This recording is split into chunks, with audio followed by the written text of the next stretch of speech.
ওপারে আফ্রিকা, ওপারে আরব দেশ। যুদ্ধ করতে করতে জয়লাভ করে আফ্রিকা মহাদেশের ওই সাগরের পারে চলে গেলেন। সাদ বিন আবি ওয়াক্কাস বললেন, সাহাবীরা রে, ও মুসলমান বন্ধুগণ শুনো, আমরা আরবের লোক, আজকে আফ্রিকার ভূখণ্ডের কাছাকাছি পৌঁছে গেলাম।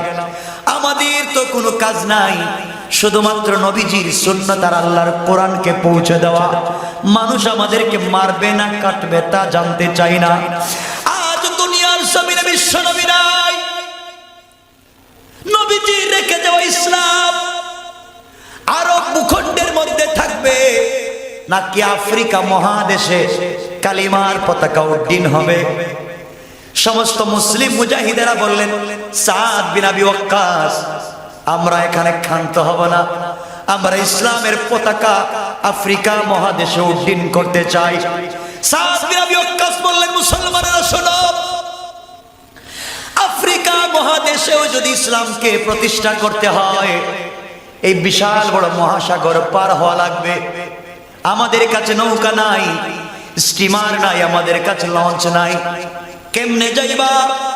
শুনোর মুসলমান, আল্লাহর উপরে ঈমান রাখো, আল্লাহর উপরে বিশ্বাস রাখো। কিছুদিন আগের কথা, শাহজালাল মুজাদ্দিদ ইয়ামানি, যদিও আমি ঢাকা শহরে থাকি, আমার জন্ম সিলেট শহরে, আমার কলিজার সঙ্গে সিলেট শহরের সম্পর্ক রয়েছে। শাহজালাল মুজাদ্দিদ ইয়ামানি বাংলাদেশে আসলেন, সিলেটে গেলেন, সুরমা নদী পার হলেন, নৌকা দিয়া পার হন নাই, জাহাজ দিয়া পার হন নাই, আল্লাহর উপরে ভরসা করে সাগরের মধ্যে, নদীর মধ্যে জায়নামাজ বিছাইয়া দিয়েছেন, জায়নামাজে উঠে গিয়েছেন, জায়নামাজ ডুবে নাই, পায়ে পানি লাগে নাই, আল্লাহ তার কুদরত দিয়া পার করে দিয়েছে।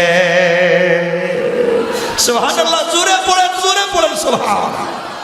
কি ঈমান ছিল তাদের, কি ঈমান! শাহজালাল মুজাদ্দিদ ইয়ামানি সুরমা নদীর পারে গেলেন। আমাদের বাড়ি যেখানে, এখন তো নদী পার হওয়া লাগবে, ওপারে গৌড় গোবিন্দ বিশাল বিশাল পাথর দিয়ে ব্যারিকেড দিয়েছে, মুসলমানরা যেন আসতে না পারে। বুরহানুদ্দিনের ছেলে মুসলিম উদ্দিনের আকিকার কারণে মুসলিম উদ্দিনকে কোরবানি করেছে, হযরত বুরহানুদ্দিনকে বের করে দিয়েছে। হযরত শাহজালাল এসেছেন ইয়েমেন থেকে মাটি নিয়ে, এই মাটির যেই মাটির সঙ্গে মিলবে তার ইমানের সঙ্গে আমার ইমানের মিল। তিনি আসলেন, নদী পার হবেন কেমনে? নদী পার হবেন কেমনে? আল্লাহর উপরে ভরসা করে বলছেন, আল্লাহ, আমি তো দেশ দখল করতে আসি নাই, আমি এসেছি এই গৌড় গোবিন্দের কাছে তোমার দ্বীন পৌঁছে দিতে। সুবহানাল্লাহ বলেন, তোমার কোরআনের বিধানকে পৌঁছে দিতে। এই কথা বলে, আল্লাহ, আমি তোমার জায়নামাজটা বিছাইয়া দিলাম, এটা দায়িত্ব ছিল আমার, আর ওপারে পৌঁছে দেওয়ার দায়িত্ব তোমার। সুবহানাল্লাহ বললেন না? তিনি উঠলেন তো পার হয়ে গেলেন, ওপারে গেলেন, বিশাল বিশাল পাহাড়, পাথর দিয়ে টিলা বানিয়ে রাখছে, গৌড় গোবিন্দের প্রাসাদ। হযরত শাহজালাল বললেন, এই প্রাসাদে এই পাথরের বিশাল বিশাল ব্যারিকেড পার হয়ে শহরে ঢোকার তো সুযোগ নাই। কে আছো? একটা যুবক দাঁড়াও,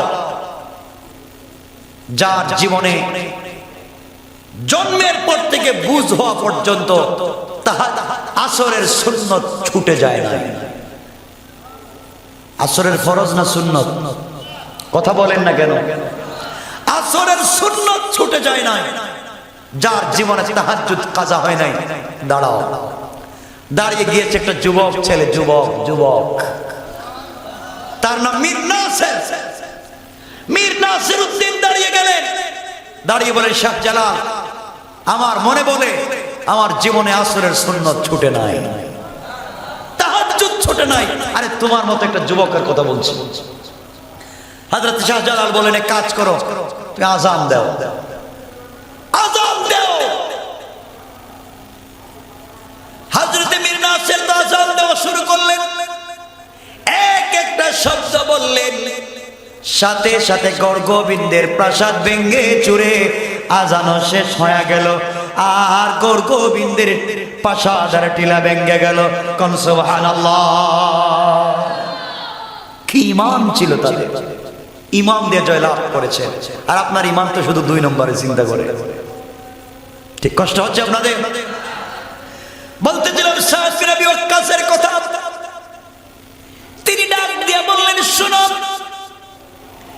মুহূর্তে কি করা যায়? সবাইকে বললেন সাগর পার হয়ে অপারে আফ্রিকা। মুসলমানেরা বলতেছেন সাদ বিন আবি ওয়াক্কাস, নবীজি দুনিয়ার জমিনে নাই, নবীজি একটা কথা বলে গিয়েছেন, আমার একটা কথা হলেও তোমরা পৌঁছাইয়া দাও। সুতরাং এপারেও তো মানুষ আছে, আফ্রিকার মানুষও জান্নাতে যাওয়া লাগবে, তাদের কাছে দিন পৌঁছাতে হবে। কিন্তু পাসাগরে কেমনে পারবে? সাদ বিন আবি ওয়াক্কাস বললেন, আমরা তো যাই আল্লাহর দ্বীন প্রচার করার জন্য, সাগরে তো পানি দিয়েছেন আল্লাহ, আমরা 60,000 সৈন্য, 60,000 মুসলমান 2 রাকাত সালাতুল হাজতের নামাজ পড়ে আল্লাহর কাছে দোয়া করে গোড়া নিয়া সাগরের মধ্যে জাপ দিবা, আমার বিশ্বাস আমার আল্লাহ আমাদেরকে সহি সালামতে অপারে পৌঁছায়া দিবে।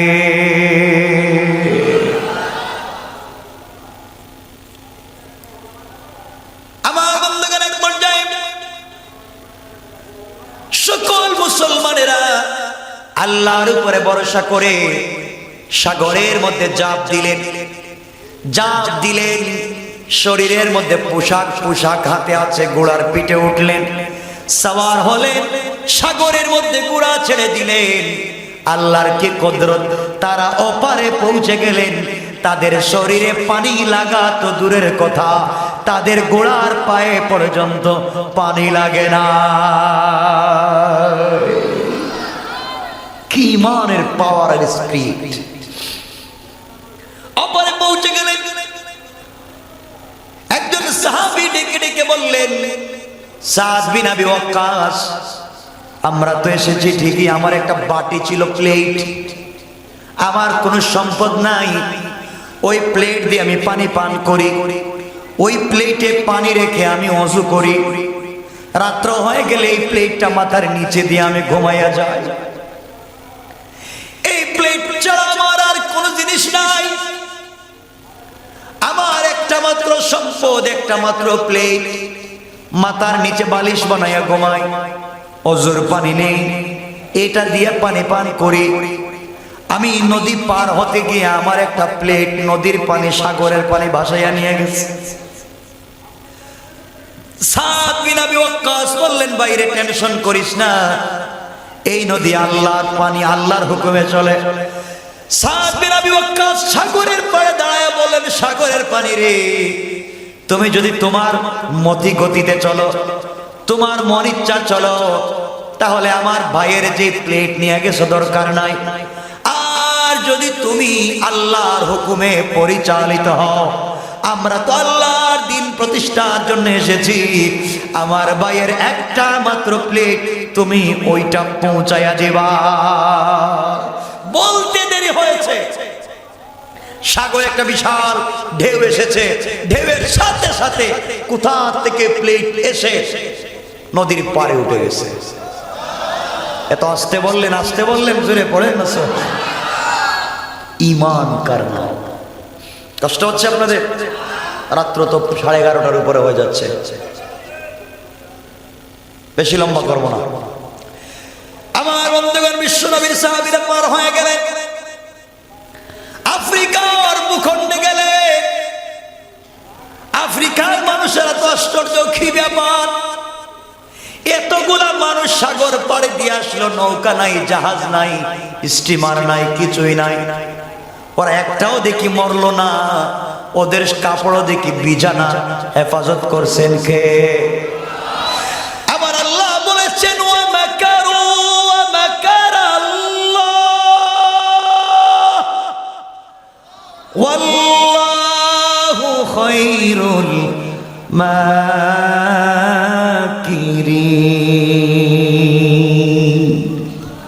আল্লাহ রাব্বুল ইজ্জত ওয়াল জালাল বলে দিয়েছেন, তোমরা যত কৌশল করবে দিনটাকে ধ্বংস করে দিতে, তোমাদের কৌশল তো আমি আল্লাহর কাছে কিছুই না, আমি আল্লাহর কৌশল আরো বড়। আমি চাইলাম আফ্রিকা মহাদেশে দিন জিন্দা করে দিব, এই জন্য আমি আল্লাহ আমার সেনাবাহিনীর গোড়ার পায়েও পানি লাগতে দেই না। সুবহানাল্লাহ পড়েন না, পড়েন সুবহানাল্লাহ। চিন্তা করেন, আল্লাহ, এই আল্লাহ আছেন এখনো? কথা বলেন না কেন? এই আল্লাহ এখনো আছে। আর বন্ধুগণ, পরে যাওয়ার পরে সাদ বিন আবি ওয়াক্কাসের সেনাবাহিনী পৌঁছে যাওয়ার পরে বাদশার কাছে তারা খবর পাঠালেন, দেখো আমরা তোমাদের দেশ দখল করতে আসি নাই, সম্পদ লুণ্ঠন করতে আসি নাই, আমরা এসেছি এই জমিনে হুকুম চলবে আল্লাহ, তাওহীদ চলবে আল্লাহর, রিসালাত চলবে আমাদের নবীর। এখানে কোনো মূর্তি পূজা চলবে না, আগুন পূজা চলবে না, পাথর পূজা চলবে না। আমার বন্ধুগণ, আল্লাহ নবী মক্কার মসজিদের 360টা মূর্তি ভাঙছেন না রাখছেন? না, আস্তে ভাঙছেন কিনা? আমার নবী 360টা মূর্তি ভাঙলেন। ইব্রাহিম আলাইহিস সালাম মূর্তি ভাঙছেন কিনা? বড় মূর্তির গলায় তো কুড়াল লাগাইয়া রাখছিলেন। আজকালকে যারা মূর্তির পক্ষে স্লোগান দিবেন, মনে রাখবেন তারা হলো হযরতে ইব্রাহিমের জমানার নমরুদের দুলাভাই। ঠিক কিনা বলেন?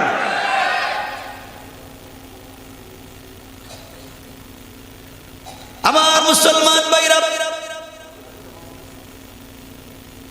মুসলমানের আফ্রিকার মধ্যে গিয়ে বললেন, শোনো, তোমরা আমাদেরকে সহযোগিতা করো, তোমাদেরকে মারতে চাই না, দেশ দখল করতে চাই না, আমাদেরকে শুধুমাত্র দ্বীন প্রচারের সুযোগ দিবা, কোরআন এবং রাসূলের রিসালাত এই দুই জিনিসের প্রচার করবা, আফ্রিকায় আমাদেরকে ডিস্টার্ব করবা না। আফ্রিকা মহাদেশের সকল বাদশা একত্রিত হয়ে ঘোষণা করলো, না, আমাদের ভূখণ্ডে তাওহীদের পতাকা চলতে দেওয়া যায় না, কোরআন চলতে দেওয়া যায় না। এই ঘোষণা যখন করে দিল, মুসলমানদেরকে থাকতে দিবে না, পিটাইবে, মারবে। সাদ বিন আবি ওয়াক্কাস বললেন, মুসলমানেরা এখন কি করা যায়, কি করব? সবাই পরামর্শ দিলেন, আপনি আমাদের আমির, আপনি আমাদের নেতা, আপনি বলেন কি করা হবে। সাদ বিন আবি ওয়াক্কাস মুসলমানদেরকে নিয়ে বললেন, চলো যাই আফ্রিকার জঙ্গলে। কোথায়? আফ্রিকার জঙ্গলের মতো জঙ্গল পৃথিবীর আর কোথাও আছে? এমাজনে যাই, চলো এমাজনে যাই। জঙ্গলের ভিতরে গেলে, জঙ্গলের কাছাকাছি গিয়ে যেই জঙ্গলের ভিতরে আছে হিংস্র বাঘ, সিংহ, ভাল্লুক, অজগর, সাপ, আরো যত বন্য প্রাণী আছে সব এই জায়গার মধ্যে আছে। সাদ বিন আবি ওয়াক্কাস বলেন, একটা মঞ্চ বানাও। এইভাবে একটা মঞ্চ বানানো হলো। 60,000 মুসলমান এখানে বসলেন, আর জঙ্গল এদিকে, মুসলমান ওখানে। মন যখন বানানো হলো, মুসলমানরা মনে করতেছে, দেখি তো সাদ কি ওয়াজ করবে আজকে আমাদেরকে। আফ্রিকার মানুষ বলতেছে, পাগলের হালত দেখো, ওরা মঞ্চ বানাইয়া মনে হয় এখন ওয়াজ করবে। সাদ বিন আবি ওয়াক্কাস মঞ্চ বানালেন, মুসলমানদের সামনে বসা। সাদ বিন আবি ওয়াক্কাস মুসলমানদের দিকে না তাকায়া জঙ্গলের দিকে ফিরিলেন। সুবহানাল্লাহ বলেন। মুসলমানরা চিন্তা করলেন, আমাদের নেতার কি হলো? মঞ্চ বানালেন, মনে হচ্ছে আমাদেরকে কোনো বক্তৃতা করবে, আমরা কিছু শুনবো। এখন দেখি আমাদের দিকে না, উল্টা জঙ্গলের দিকে। সাদ বিন আবি ওয়াক্কাস জঙ্গলের দিকে ফিরে বললেন, জঙ্গলের প্রাণীরা শোনো, আমি নবীজির সাহাবী, নবীজির শিষ্য, মুহাম্মদ ইবনে আব্দুল্লাহর কর্মী, আমার নেতা মুহাম্মদ। আমরা এসেছি আফ্রিকা মহাদেশে, এসেছি দ্বীনের দাওয়াত দিতে চাই, কোরআনের দাওয়াত দিতে চাই, ইসলামের দাওয়াত দিতে চাই। কিন্তু আফ্রিকার মানুষ আমাদেরকে সহযোগিতা করে নাই। শোনো শোনো শোনো, আমরা আফ্রিকা মহাদেশে আল্লাহর কোরআনের পতাকা উঠাতে চাই, কালিমার পতাকা উড়াইয়া দিতে চাই। সুতরাং আমরা আর সমতল ভূমিতে থাকতে পারবো না, আফ্রিকার মানুষ আমাদেরকে থাকবার জায়গা করে দিল না। এই মুহূর্তে আমরা জঙ্গলে থাকবার সিদ্ধান্ত নিয়েছি। সুবহানাল্লাহ বললেন। আমরা তোমাদের সঙ্গে জঙ্গলে থাকবো, আফ্রিকার জঙ্গলে থাকবো। এই কথা বলে হাতের লাঠি দিয়ে একটা রেখা টেনে দিলেন, দাগ দিয়ে দিলেন, আর বলেন আফ্রিকা জঙ্গলের অজগর, সাপ, ভাল্লুক, হিংস্র প্রাণী, সিংহ, বাঘ, শোনো, তোমাদেরকে আধা ঘন্টা 40 মিনিটের সময় দিলাম। এই সময়ের ভিতরে তোমরা জঙ্গল থেকে অন্যত্র চলে যাও। এই জায়গার ভিতরে আমরা বসবাস করব, ওখান থেকে এই জমিনে আল্লাহর কালিমার পতাকা উড়াবো। তোমরা জঙ্গল ছেড়ে অন্যত্র চলে যাও। আফ্রিকার মানুষ বলতেছে, কত পাগল দুনিয়ায় দেখলাম, এদের মতো পাগল তো আর দেখি নাই। এরা এত বড় পাগল, এত বড় পাগল, মানুষের ওয়াজ না করে জঙ্গলের অজগর সাপরে ওয়াজ করে, হিংস্র প্রাণীর ওয়াজ করে। ওদের ওয়াজ তো কেউ শুনবে না। সাদ বিন আবি ওয়াক্কাস ওয়াজ করে বললেন, শোনো রে আফ্রিকা জঙ্গলের প্রাণীরা, আধা ঘন্টা 40 মিনিটের ভিতরে তোমরা যদি জঙ্গল সাফ করে বের না হয়ে যাও, তাহলে আমরা নবীজির সাহাবী বললাম তরবারি আছে, তরবারি দিয়া তোমাদেরকে খণ্ড বিখণ্ড করে জঙ্গল থেকে বের করে দিব। আমরা এই জমিনে আল্লাহর দ্বীনকে প্রচার করতে চাই। ওই কথা বলে সাদ বিন আবি ওয়াক্কাস বক্তৃতা শেষ করতে পারলেন না। জঙ্গলের ভিতরে দেখা যায় সাপের লাইনে সাপ, অজগর সাপের লাইনে অজগর সাপ, সিংহের লাইনে সিংহ, বাঘের লাইনে বাঘ, ভাল্লুকের লাইনে ভাল্লুক। যারা তাদের বাচ্চাকে মুখে নিয়া, কেউ তার ডিমকে মুখে নিয়া লাইন ধরে ধরে 40 মিনিটের ভিতরে জঙ্গল থেকে বের হয়ে জঙ্গল খালি করে দিয়েছে। আল্লাহু আকবার। ইসলাম এমনি এমনি আসে নাই, এমনি এমনি আসে নাই। আফ্রিকার মানুষ বলে, বুঝলাম না কি ব্যাপার, যে হিংস্র প্রাণী দেখলে আমরা ভয় পাই, আজ দেখি হিংস্র প্রাণীরা উল্টা ওদের কথা শুনে, তাইলে এরা মানুষ না? এরা মানুষ না রে। জঙ্গলের প্রাণীরা ওদেরকে ভয় পায়, এরা মানুষ না। সবাই আত্মসমর্পণ করে ফেললো, আর আফ্রিকা মহাদেশে কালিমার পতাকা উড়ে গেল। সুবহানাল্লাহ বলে। লম্বা ইতিহাস, ইতিহাস তো অনেক লম্বা, বলতে তো রাত্র শেষ, কিন্তু 12:15 তো হয়ে গেছে। কষ্ট হচ্ছে আপনাদের? একটু হাত উঠে দেখান কার কার অসুবিধা হচ্ছে। এখন হইতেছে না? আর চলো আমার ভাইগুলো কই, আলামিন ভাই, আর লম্বা করা যাবে না, কারণ 12টা হয়ে যাচ্ছে তো, আর আলোচনা অনেক লম্বা না, আর 1 ঘন্টা চলবে না। শোনেন, আমার ভাই গেল কই? ভাই 12টা হয়ে যাচ্ছে, কিন্তু পাবলিক তো বুঝবে না। আরো 2 ঘন্টা, তাহলে ফজরের সময় পর্যন্ত চলবে। শোনো মুসলমান, এই দিন আফ্রিকা মহাদেশে জিন্দা হয়েছিল তরবারির মাধ্যমে নয়, রাসূল পাকের আদর্শের মাধ্যমে। ঠিক কিনা বলেন? আজকে রাসূল পাকের আদর্শের কথা ইসলামী আন্দোলনের কর্মীরা আর যুবকেরা বাংলাদেশে যখন প্রচার করে, প্রতিষ্ঠা করতে চায়, তখন কিছু লোক জঙ্গি আর সন্ত্রাসী যখন বানাতে চায়। মনে রাখবেন, এই বাংলাদেশে 30 লক্ষ যুবক জিন্দা আল্লাহ রাসূলের বিরুদ্ধে যারা কথা বলবে, ওদের জিহ্বা টান দিয়ে কেটে ফেলা হবে, জিহ্বা কেটে দেওয়া হবে, জিহ্বা কেটে দেওয়া হবে। ঠিক কিনা জোরে বলেন?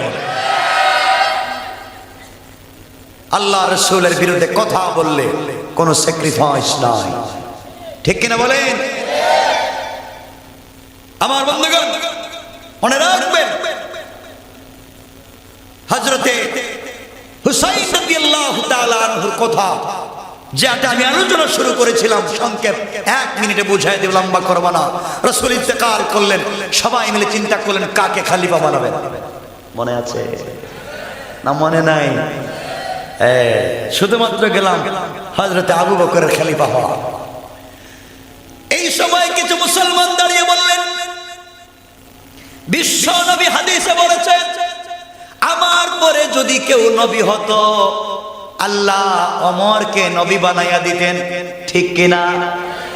অনেক সাহাবী দাঁড়াইয়া বললেন খলিফা হবেন হযরত ওমর। আমরা হইলে তো বলতাম মাশাআল্লাহ কিছু কর্মী পাইছি, কিছু লোক তো বক্তৃতা করছে আমাকে খলিফা বানাবে। হযরত ওমর দাঁড়িয়ে বললেন সাহাবীরা শোনো, যারা তোমরা আমাকে সমর্থন করেছো, আমাকে বলছো আমি খলিফা, তোমাদেরকে শ্রদ্ধা জানাই, সমর্থন জানাই।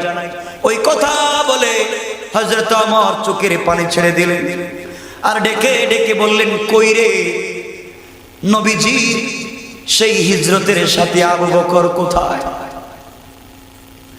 নবীজির গুহার সাথে আবু বকর কোথায়? নবীজির কষ্টের দিনের বন্ধু আবু বকর কোথায়? যাকে ছাড়া নবীজির ভালো লাগতো না, আপনি একটু দাঁড়ান। আবু বকর চোখের পানি ছেড়ে দাঁড়ালেন। সাহাবীরা কিছু উমরের নাম ঘোষণা করলেন।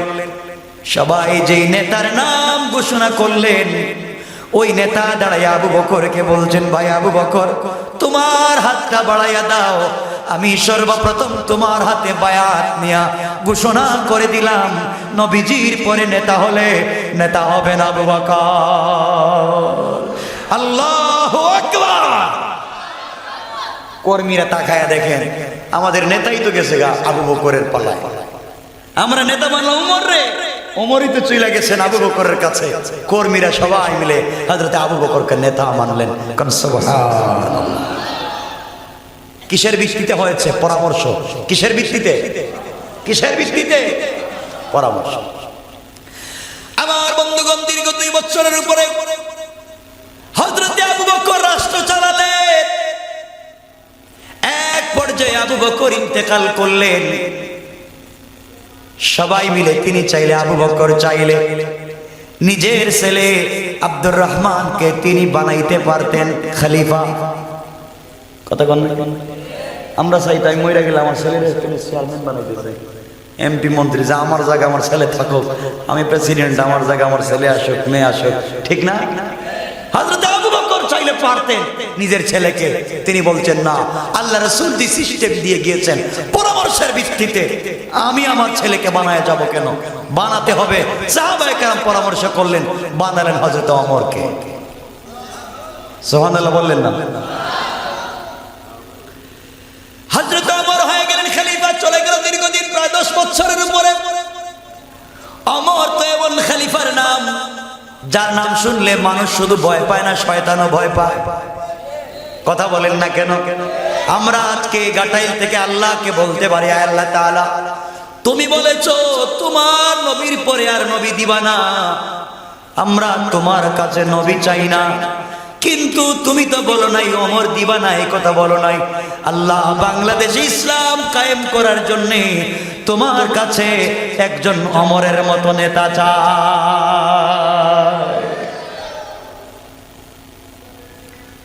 আমার বন্ধুগণ, ওমর নেতা হয়ে গেলেন। শোনো মুসলমান, গাড়ি বাড়ি করেন নাই, আপনারা ইতিহাস গুলা জানেন, ইতিহাস বলবো না।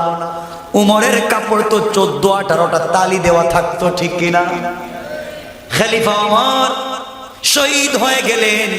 ফজরের নামাজের রুকুর মধ্যে, সেজদার মধ্যে তাকে জখম করা হলো। ওমর শহীদ হয়ে গেলেন। মৃত্যুর আগে তিনি চাইলে তার ছেলেকে খলিফা বানাতে পারতেন কিনা? কথা বলেন। তিনি বললেন না, আমার পরে পরামর্শ করে তোমরা বানাইয়া নাও। সবাই পরামর্শ করে বানালেন হযরত ওসমানকে। শুধু চলছে পরামর্শের ভিত্তিতে খলিফা। তার জন্য কোনো সংসদ নাই, আলাদা গণভবন, বঙ্গভবন নাই। গোটা রাষ্ট্র মদিনার চলে যায়। মসজিদে নববীতে বৈশা যেই চেয়ারে বিশ্ব নবী বসেছেন, যেই মিম্বরে বসে নবীজি খুতবা দিয়েছেন, যেই জায়গায় নবীজি দাঁড়িয়েছিলেন রাষ্ট্র পরিচালনা করেছে, ওই জায়গায় বসে সাহাবায়ে কেরাম রাষ্ট্র চালায়। আজও যদি মসজিদ ভিত্তিক রাষ্ট্র পরিচালিত হয়ে যায়, সুদ ঘুষ টেন্ডারবাজি দুর্নীতি থাকবে না। আমার ভাইরা, হযরত ওসমান গনি কোরআন তিলাওয়াত অবস্ত্রত অবস্থায় শহীদ হয়ে গেলেন। তিনি শহীদ হয়ে যাওয়ার পরে তিনিও কারো নাম বলে যান নাই, সবাই মিলে বাড়ি থেকে আলীকে ধরে আনলেন জোরে, আলী আসো। আলী কয় মাফ চাই, আমি না, আমারে না। সবাই মিলে ধরে আলীকে বানালেন খলিফা। ও হইতে চায় নাই। আর আমরা আজকে দলের এটা মোটামুটি একটা সহ সম্পাদক, সহ সেক্রেটারি, নির্বাহী সদস্য হওয়ার জন্য 10, 20, 50 লাখ টাকাও খরচ করি। কথা বলেন, খরচ করি। আর তারা প্রেসিডেন্ট হইতে চায় না, মানুষ দৈরা জোরে বানায়। হযরতে আলীকে বানানো হলো, তিনি ইন্তেকাল করলেন, শহীদ হয়ে গেলেন। হযরতে মুআবিয়া হয়ে গেলেন খলিফা। দীর্ঘদিন চললো, এক পর্যায়ে হয়ে গেল যে কোনো কারণে হোক দেশের অবস্থা তখন ছিল অস্থিতিশীল। বিভিন্ন খারিজি, রাওয়াফিজ, বিভিন্ন ফিতনা সমাজকে যখন বিষাক্ত করে ফেলেছে, হযরতে মুআবিয়া নিজে থাকতে নিজের ছেলে চিন্তা করলেন, ইয়াজিদকে যদি রাষ্ট্র পরিচালনা নিয়ে আসা যায়, তাহলে গুন্ডা মার্কা যদি একটা আনা যায়, তো কিছু লোক মনে হয় শয়তানি বাদ দিবে, মনে রাখবেন। তিনি ইন্তেকাল করলেন, ইয়াজিদ হয়ে গেল দিমাশক অথবা দামেস্কের খলিফা। হযরতে হুসাইন বললেন, না,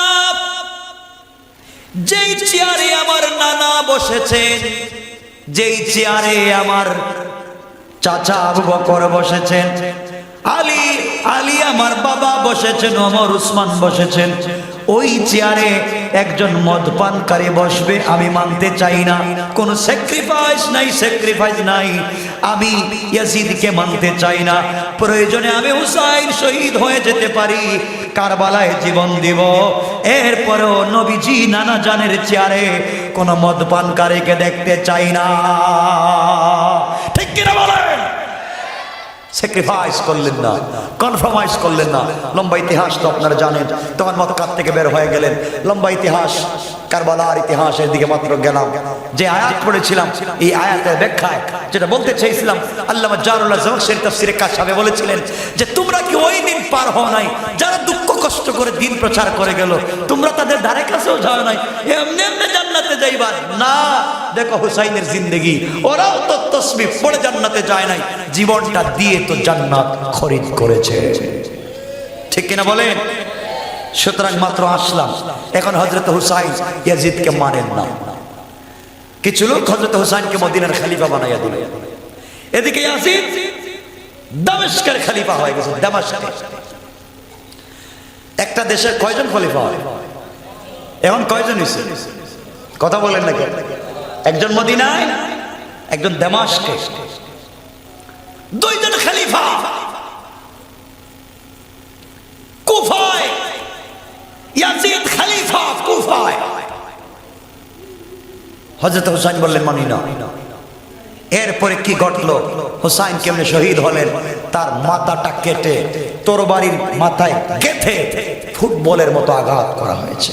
আরে হযরত হুসাইনের মাথায়, যেই মাথায় রাসূল চুম্বন করেছেন, যেই মাথায় রাসূলের শরীর মোবারক লেগেছে, যাকে কুলে নিয়ে রাসূল ঘুমাইছেন, তিনি জীবন দিলেন, স্যাক্রিফাইস করলেন না বাতিলের সঙ্গে, অন্যায়কারীর সঙ্গে। আজও আমরা মরে যেতে পারি, কোন বাতিলের সঙ্গে স্যাক্রিফাইস, কনফার্মাইজ হতে পারে। কথা বলেন, হতে পারে।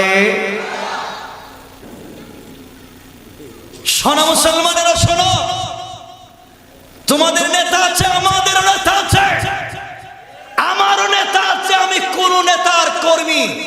আজকে আমি আপনাদের গাঠাইলে এসেছি আমার নেতার পরিচয় দিতে, আমার নেতার কথা আপনাদের কাছে বলতে। আমি একজন মেসেঞ্জার, আমি মেসেজ দিচ্ছি, এসএমএস দিচ্ছি, আমি বার্তা দিচ্ছি। আমার নেতা ভাল লাগলে মানবেন, খারাপ লাগলে মানবেন না, বাদ দিয়ে দিবেন। মনে রাখবেন, আমি যার যেই নেতার পরিচয় দিব, আমার নেতা গম চুর আর চাউল চুর না। আমার নেতারা তার দিনে ডাকাতি করে না, আমার নেতা টেন্ডারবাজি করে না, জমি দখল করে না। আমি এমন একজন নেতার কর্মী, আর যেই নেতা তার 63 বছরের জীবনে একটা মিথ্যা কথা বলে না। কথা বুঝতে পেরেছেন? আমি যাকে নেতা মানি, আমার নেতা তার 63 বছরের জীবনে একটা মিথ্যা কথা বলে নেই। তো আপনার নেতা কি বলে? কথা গান যেটা মিথ্যা কথা কয়ে মানেন কেন? আজকে আমার সব থেকে বড় দুঃখ হচ্ছে, আমি জানি না আপনাদের গাটাইলের খবর, আল্লাহ জানে এখানে মসজিদের আইম্মায়ে কেরাম খুতাবায়ে আযম আছেন, আপনাদের কাছে সবই নয় নিবেদন করে সর্বোচ্চ সম্মান পূর্বক আমি দুটো কথা বলতে চাই। এক নম্বর হচ্ছে, আজকে যারা মসজিদের মিম্বরে বসে জুমার নামাজ পড়ান, তারা মিম্বরে বসে সত্য কথা জুমাবারে বলেন না। কথা বলেন, কেন বলেন না? কেন বলেন না? বললে চাকরি থাকবে না। কথা বলেন, চাকরি থাকবে না। কারণ বাংলাদেশের ম্যাক্সিমাম মসজিদের সভাপতি সুদখোর, ক্যাশিয়ার ঘুষখোর, আর সেক্রেটারি দুর্নীতিবাজ আর চাঁদাবাজ।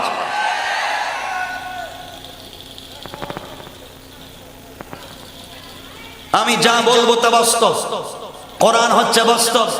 আল্লাহ কোরআনে কারীমের 13 নম্বর পারার 14 নম্বর সূরা ইব্রাহিমের প্রথম আয়াতে বলছেন, আলিফ লাম রা কিতাবুন আনজালনাহু ইলাইকা লিতুখরিজান নাসা মিনাজ যুলুমাতি ইলান নূর। আল্লাহ বলছেন কোরআন একটা বাস্তব ম্যাগনেট, কোরআন একটা বাস্তব চুম্বক, কোরআন একটা বাস্তব লাইট।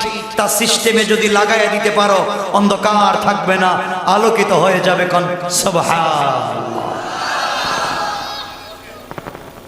কথা শুনেন, দেখবেন 10 বার 15 বার হজ করেছে এলাকার বড় হাজী সাহেব, লম্বা জুব্বা পরে, দাড়ি নাভি পর্যন্ত লম্বা, হাতে 3 হাত লম্বা তসবিহ, কিন্তু এলাকার সব থেকে বড় সুদের কারবারি। কথা বলে আপনাদের গাটাইলে নাই মনে হইতেছে। এটা মানুষ, শয়তান আল্লাহর জিগায় আমারে শয়তান বানাইছো কেরে? ও দাড়ির এই কাজে শয়তানি করতেছে, আমি এই কাজ করি নাই। আমি কোনোদিন সুদের ব্যবসা করি নাই। না শয়তান করছে আপনার এলাকায় এসে? কোনোদিন করছে শয়তান? শয়তান কোনোদিন আপনাদের এলাকায় এসে ঘুষ চাইছে? কথা বলে না কেন? ঘুষ চাইছে? চায় কে? আপনার নেতা। আপনার নেতা। এখানে প্রশাসনের যে কোনো কর্মকর্তা থাকতে পারেন, CID, DIB, NSI, DGFI, PBI, যে কোনো সংস্থার কর্মচারী কর্মকর্তা থাকতে পারেন। আমার দুঃখ হচ্ছে আজকে যারা আমাদেরকে সর্বোচ্চ আইন শৃঙ্খলার কথা বলে, ওনারাও আজকে আইন ভঙ্গ করে সিএনজি ড্রাইভারের কাছ থেকে ঘুষ খাইতে খাইতে সিগারেটের অর্ধেকও খায়। কথা বলেন ঠিক কিনা?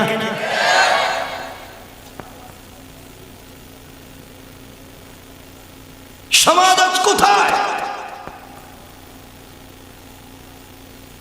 জুমাবার ইমাম সাহেব সত্য কথা বলেন না। আপনারা আমাকে আজকে একটা কথা বলা লাগবে, বলেন আপনাদের এই গ্রামের নাম কি? কমলাপাড়া। কমলাপাড়া মসজিদ আছে না? আছে না? আর সামনে আপনাদের মসজিদের ইমাম সাহেব কোনদিন দোয়া করতে কি বলছে, আল্লাহ কমলাপাড়ার আমার যতগুলা মুসল্লি আছে সবগুলোর ঠেড়া বলায় বলে? কথা বলেন না কেন? আশেপাশের কোন ইমাম সাহেব বলছে যে আমার মুসল্লির কপালে ঠাডা ভালা? বলে নাই। ইমাম হাত উঠালে দোয়া করে, আল্লাহ তুমি আমার মুসল্লিদের হায়াত বাড়াইয়া দাও, এদের রিজিক দাও, জান্নাতে পৌঁছায় দাও। দোয়া করে না? যে ইমাম তার জিন্দেগির ম্যাক্সিমাম সময় যে মসজিদে ইমামতি করে, মুসল্লিদের জন্য দিল খোলে, রাত এবং দিনে দোয়া করে, আর এই নিমক খারাপের মতোই মুসল্লি মসজিদ থেকে বের হয়ে ইমামের সমালোচনা করে। সমালোচনা ঠিক বলি নাই? যে বেচারা একটু আগে দোয়া করছে, বের হয়েই তার সমালোচনা। লজ্জা করা দরকার। বাবা তোমাকে বলছি মুরব্বী, তোমার দাড়ি সাদা, চামড়া দুর্বল হয়ে গেছে, এখনো চায়ের দোকানে বসে টেলিভিশন দেখো আর পরের ঘরের বদনাম করো। আমি বেমার, বুঝতে পারছি কোন জায়গায় অসুবিধা আপনাদের। কথা কি বুঝতেছেন আমার? আজকে সমাজ বিষাক্ত, এই জন্য মনে রাখবেন আমাদের কি জীবনের পরিবর্তন নিয়ে আসা লাগবে। যুবকদেরকে বলছি শোনো, জিজ্ঞাসা করে আজান হয়েছে মসজিদে আসো, আমি ব্যস্ত আছি, আই সরি, মসজিদে আসা যাবে না। মুরব্বী বাবা আপনি মসজিদে আসেন না, যুবক ছেলে আপনি মসজিদে আসো না, মসজিদ থেকে দূরে থাকতেছ। মনে রাখবা তুমি যতটুকু দুনিয়া নিয়ে ব্যস্ত, তোমার চাইতে কোটি গুণ ব্যস্ত তোমাকে নিয়ে আজরাইল। আজরাইল অনেক বেশি ব্যস্ত তোমাকে নিয়ে। তুমি মনে করেছো আজকে ওয়াজ থেকে গিয়ে রাত্রেবেলা স্ত্রীকে নিয়ে খুব ভালো মতো খাবার খাইবা, ওয়াজ থেকে বাড়িতে গিয়েছো, টেবিলে খাবার এসেছে, হাত ধুয়েছো, সবাই বসেছে খাবার খেতে, তুমি হাতে শুধু ভাতটা নিয়েছো, তুমি জানো না তোমার প্লেটে আজরাইল বসা।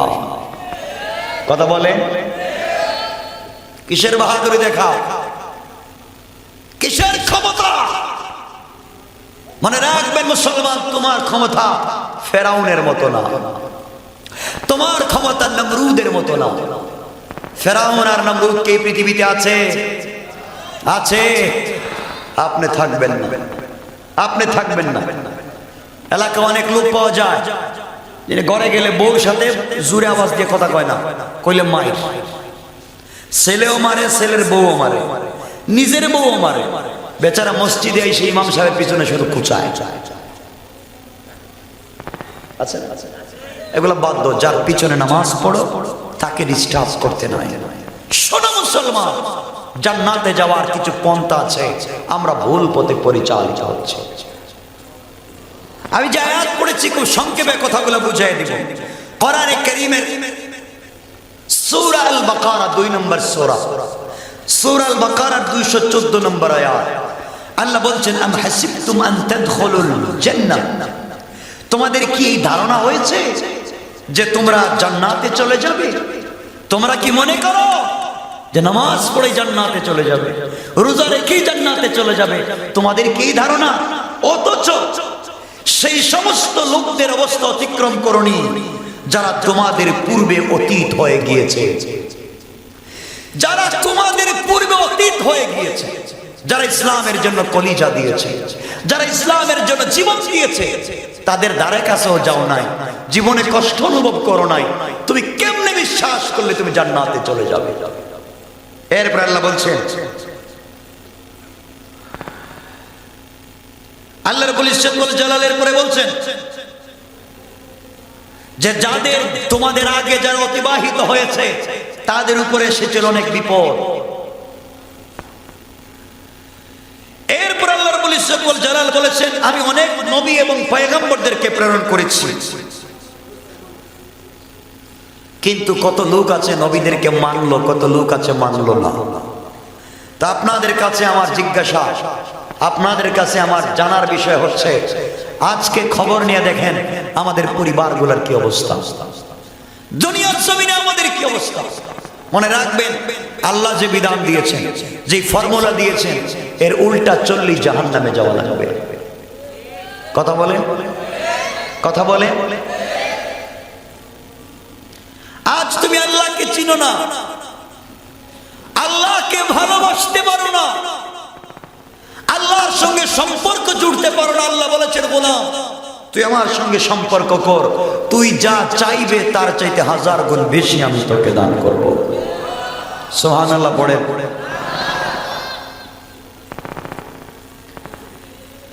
আমার মুসলমান বন্ধুগণ, গভীর মনোযোগ। এই দুনিয়ার জমিনে আল্লাহ রাব্বুল ইজ্জত ওয়াল জালাল যে বিধান দিয়েছেন, যেভাবে দ্বীনের প্রচারের কথা বলেছে, আপনি যদি এর বিপরীতে চলেন জান্নাতে যেতে পারবেন না। জান্নাতে তো সহজ জিনিস নয় যে আপনি চাইলেই চলে যেতে পারবেন। মুসলমানেরা মনে রাখবেন, আমাদের কি পরিবর্তন করা লাগবে?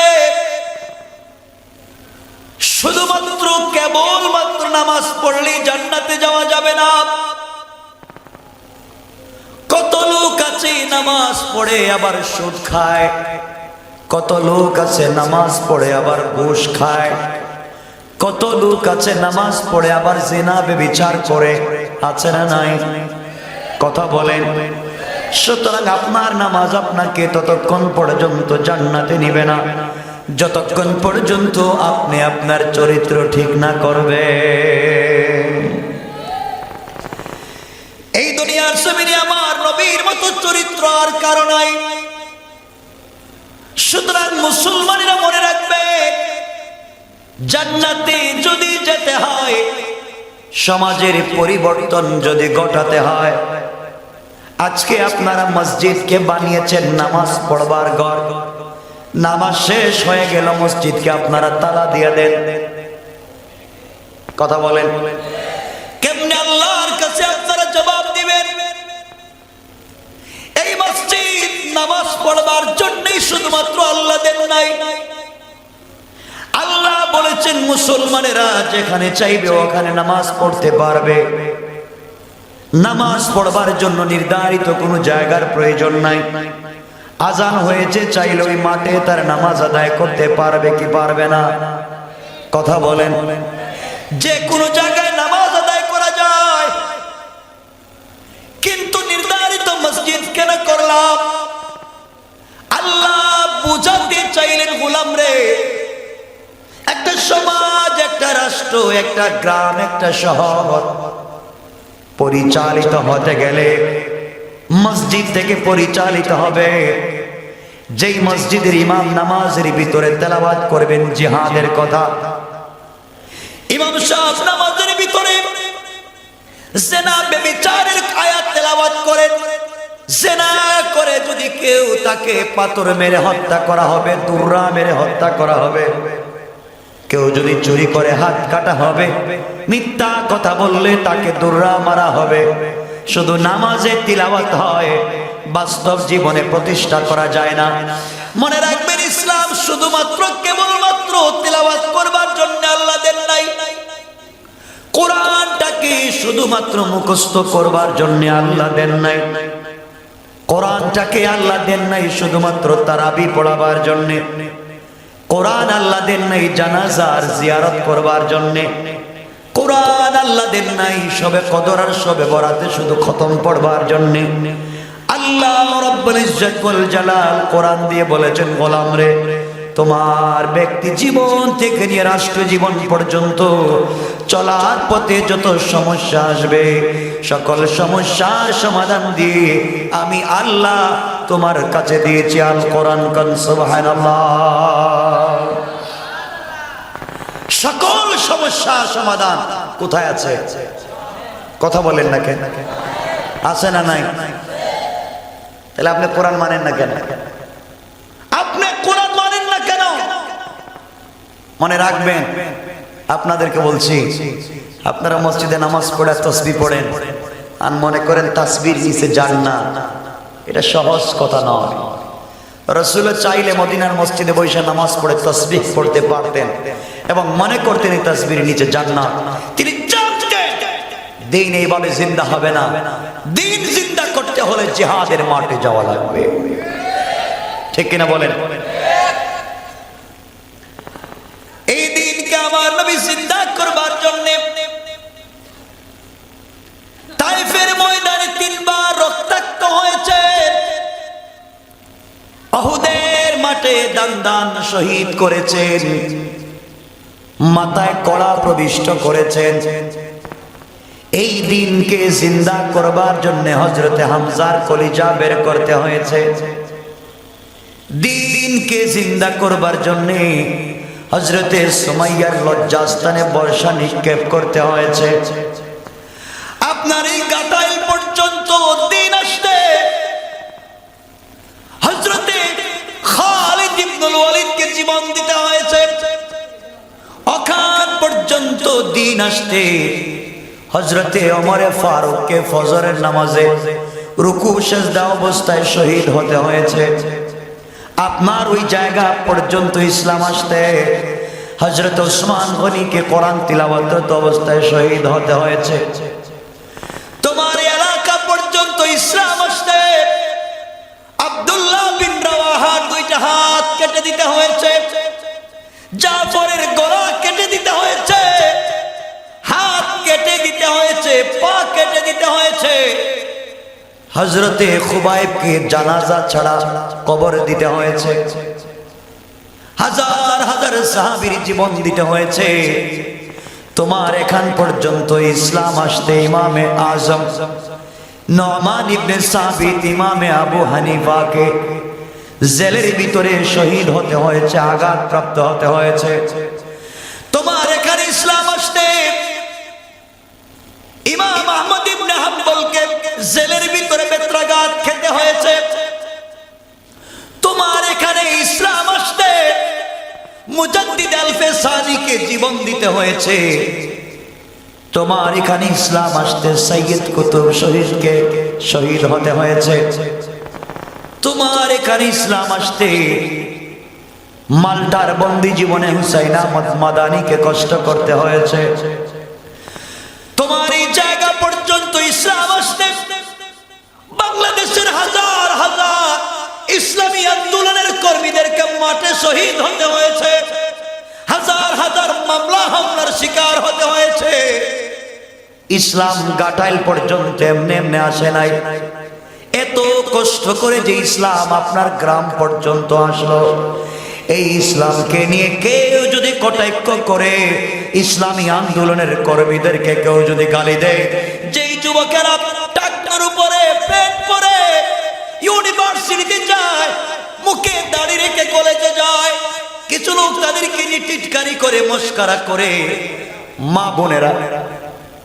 মা বোনেরা যখন পর্দা করে, কিছু মানুষ আছে তাদেরকে নিয়ে টিটকারি করে। বন্ধুগণ মনে রাখবেন, যারা পর্দাকে নিয়ে টিটকারি করে মজা করে, যারা যুবকরা ট্রাক্টর উপরে পেট পরবার অপরাধে তাদেরকে গালি দেয়, আল্লাহ রসুলকে সমাজের ভিতরে গালি দেয়, কোরআন মানতে চায় না, আল্লাহকে গালি দেয়, মসজিদ মাদ্রাসা বন্ধ করে দেওয়ার ষড়যন্ত্র করে, তাফসীর মাহফিল বন্ধ করে গানের আয়োজন যারা করতে চায়, মনে রাখবেন ওরা হলো এই জামানার পিতৃ পরিচয়হীন অবৈধ সন্তান। ঠিক কিনা বলেন?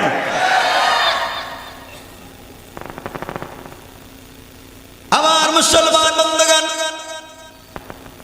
যুবক তোমাকে বলছি শোনো, রাত্র গভীর হয়ে গেলে তুমি ঘুমিয়ে, বাবা তোমাকে বলছি তুমি শোনো, সাকারাতের সময় হয়ে গেলে তওবা করতে চাও, ওই সময় তোমার তওবা কবুল হবে না। দুনিয়ার জমিনে শয়তানি করবা, দুষ্টামি করবা, মৃত্যুর আগে তওবা করতে চাইবা, সাকারাতের সময় তওবা কবুল হবে না। পাবলিকের হক যদি থাকে, পাবলিকের হক তোমাকে পৌঁছায়া দেয়া লাগবে। মানুষের হক না দিয়ে তুমি নামাজ পড়ে জান্নাতে যেতে পারবে না। মনে রাখবেন, আমি যদি গাটাইলে এসে 100 বছর ওয়াজ করে বলে, গাটাইলের মানুষ, কমলা পড়ার মানুষ, তোমাকে নামাজ পড়ো, নামাজ পড়ো, নামাজ পড়ো, প্রতিদিন যদি বলি, কেউ যদি নামাজ না পড়ে আমার কিছু করার আছে? কথা বলেন, কথা বলেন। বুঝা গেল এইভাবে প্রতিদিন বলে কোনো উপকার হচ্ছে না। প্রতিদিন ওয়াজ করে, তাফসীর করে মানুষের চরিত্রের পরিবর্তন করা যায় না। আমার নবী মক্কার জীবনে ওয়াজ করেছেন, কেউ শুনলো কেউ শুনলো না, কোনো আপত্তি নাই। কিন্তু আজকে এই কোরআন, যে কোরআন এখানে কথা বলছি, এই কোরআনকে মসজিদ আর মাদ্রাসায় শুধু না রেখে সংসদ পর্যন্ত যদি আমরা নিয়ে যাইতে পারতাম, সংসদের ভিতরে কোরআন নিয়ে একটা বার দাঁড়িয়ে কোরআনের আইন যদি সংসদে পাশ হয়ে যায়, আর যদি সংসদে বলা হয়ে যায় আগামী কালকে ফজরের নামাজ না পড়লে 6 মাসের জেল, মনে রাখবেন, মনে রাখবেন, শুধু মুসলমান নয়, এই বয়ে হিন্দুরা পর্যন্ত মসজিদে চলে যাবে। ঠিক কিনা বলেন? কোরআন কোথায় রেখেছ? কোথায়? মসজিদের ভিতরে কোরআন রেখেছে। মনে করেছে কোরআনের কোনো দাম নেই আপনাদের কাছে। কোরআন মক্তবে বাচ্চারা পড়ে, কোরআন মক্তবে বাচ্চারা পড়ে, এই শেষ। আরে ভাই তোমাকে বলছে শোনো, অনেক লোক আছে ফিজিওলজি, বায়োলজি, কেমিস্ট্রি, এরপরে ড্রাগিস্ট হচ্ছে, সে ট্রিপল MA করছে, মাস্টার্স করছে, এমফিল করছে, MBA করছে, এরপরে PhD করতেছে বিভিন্ন সাবজেক্টের উপরে, কেউ মেডিকেল সায়েন্স, জেনারেল সায়েন্স, যার যা মন চায় সকল শিক্ষায় শিক্ষিত হয়ে লোক প্রশাসনে আছে, সচিবালয়ে আছে না নাই? কথা বলেন না কেন? চুরি বন্ধ হয়েছে, ঘুষ বন্ধ হয়েছে, সুদ বন্ধ হয়েছে, দর্শন বন্ধ হয়েছে, তো এত শিক্ষিত লোক থাকবার পরে হয় না কেন? সকল শিক্ষায় শিক্ষিত হওয়ার মতো লোক এখানে আছে, যেটা নাই সেটা হলো আল কোরআনের শিক্ষা। আজকে দুঃখ হচ্ছে কি, বাংলাদেশে অনেক জায়গায় প্রোগ্রাম বন্ধ হয়। আপনার ছেলেকে বলবেন আমার ছেলেকে মাদ্রাসায় পড়াচ্ছি, মাশাআল্লাহ বড় হুজুর হবে। তো বড় হুজুর হয়ে কি হবে? বড় হুজুর হলে আমার ছেলের কাছে এসপি, ডিসি, এরপর additional SP, DIG, IGP, MP, মন্ত্রীরা এসে লাইন দিবে, মুসাফা করবে, আমার ছেলের কাছ থেকে দোয়া নিবে, বিশাল সম্মান আমার ছেলে। ঠিক না? কথা বলেন নাকি? এটা শুধুমাত্র মনে মনে কলা খাওয়া, বাস্তবে নাই। এগুলো চিন্তা করে শুধু আপনার ছেলের জীবন নষ্ট করলেন। যদি আপনার ছেলেকে মাদ্রাসায় পড়ায়া, দ্বীন শিখায়া, কোরআনের হাফেজ বানায়া, দ্বীনের তালিমওয়ালা যুবক বানায়া আপনি যদি আপনার ছেলেকে ম্যাজিস্ট্রেট বানাতেন, আপনি আপনার ছেলেকে এসপি বানাতেন, আপনি আপনার ছেলেকে ডিসি বানাতেন, আর যাই হোক কেউ তাফসীর মাহফিল বন্ধ করে দিবে না, সুদ ঘুষ আর চলবে না। ঠিক কিনা বলেন? মিথ্যা বলতেছি? পারলেন না। এই জন্য আমাদেরকে চেঞ্জ করতে হবে, জীবনকে চেঞ্জ করা লাগবে। রাসূল পাক যেই পথে চলতে বলেছেন সেই পথে চলা লাগবে। পারবো তো ইনশাআল্লাহ? কষ্ট হচ্ছে আপনাদের? একটু হাত উঠায় দেখেন কার কার কষ্ট হচ্ছে। কষ্ট হইতেছে? হাত যে উঠাইলেন সকলে।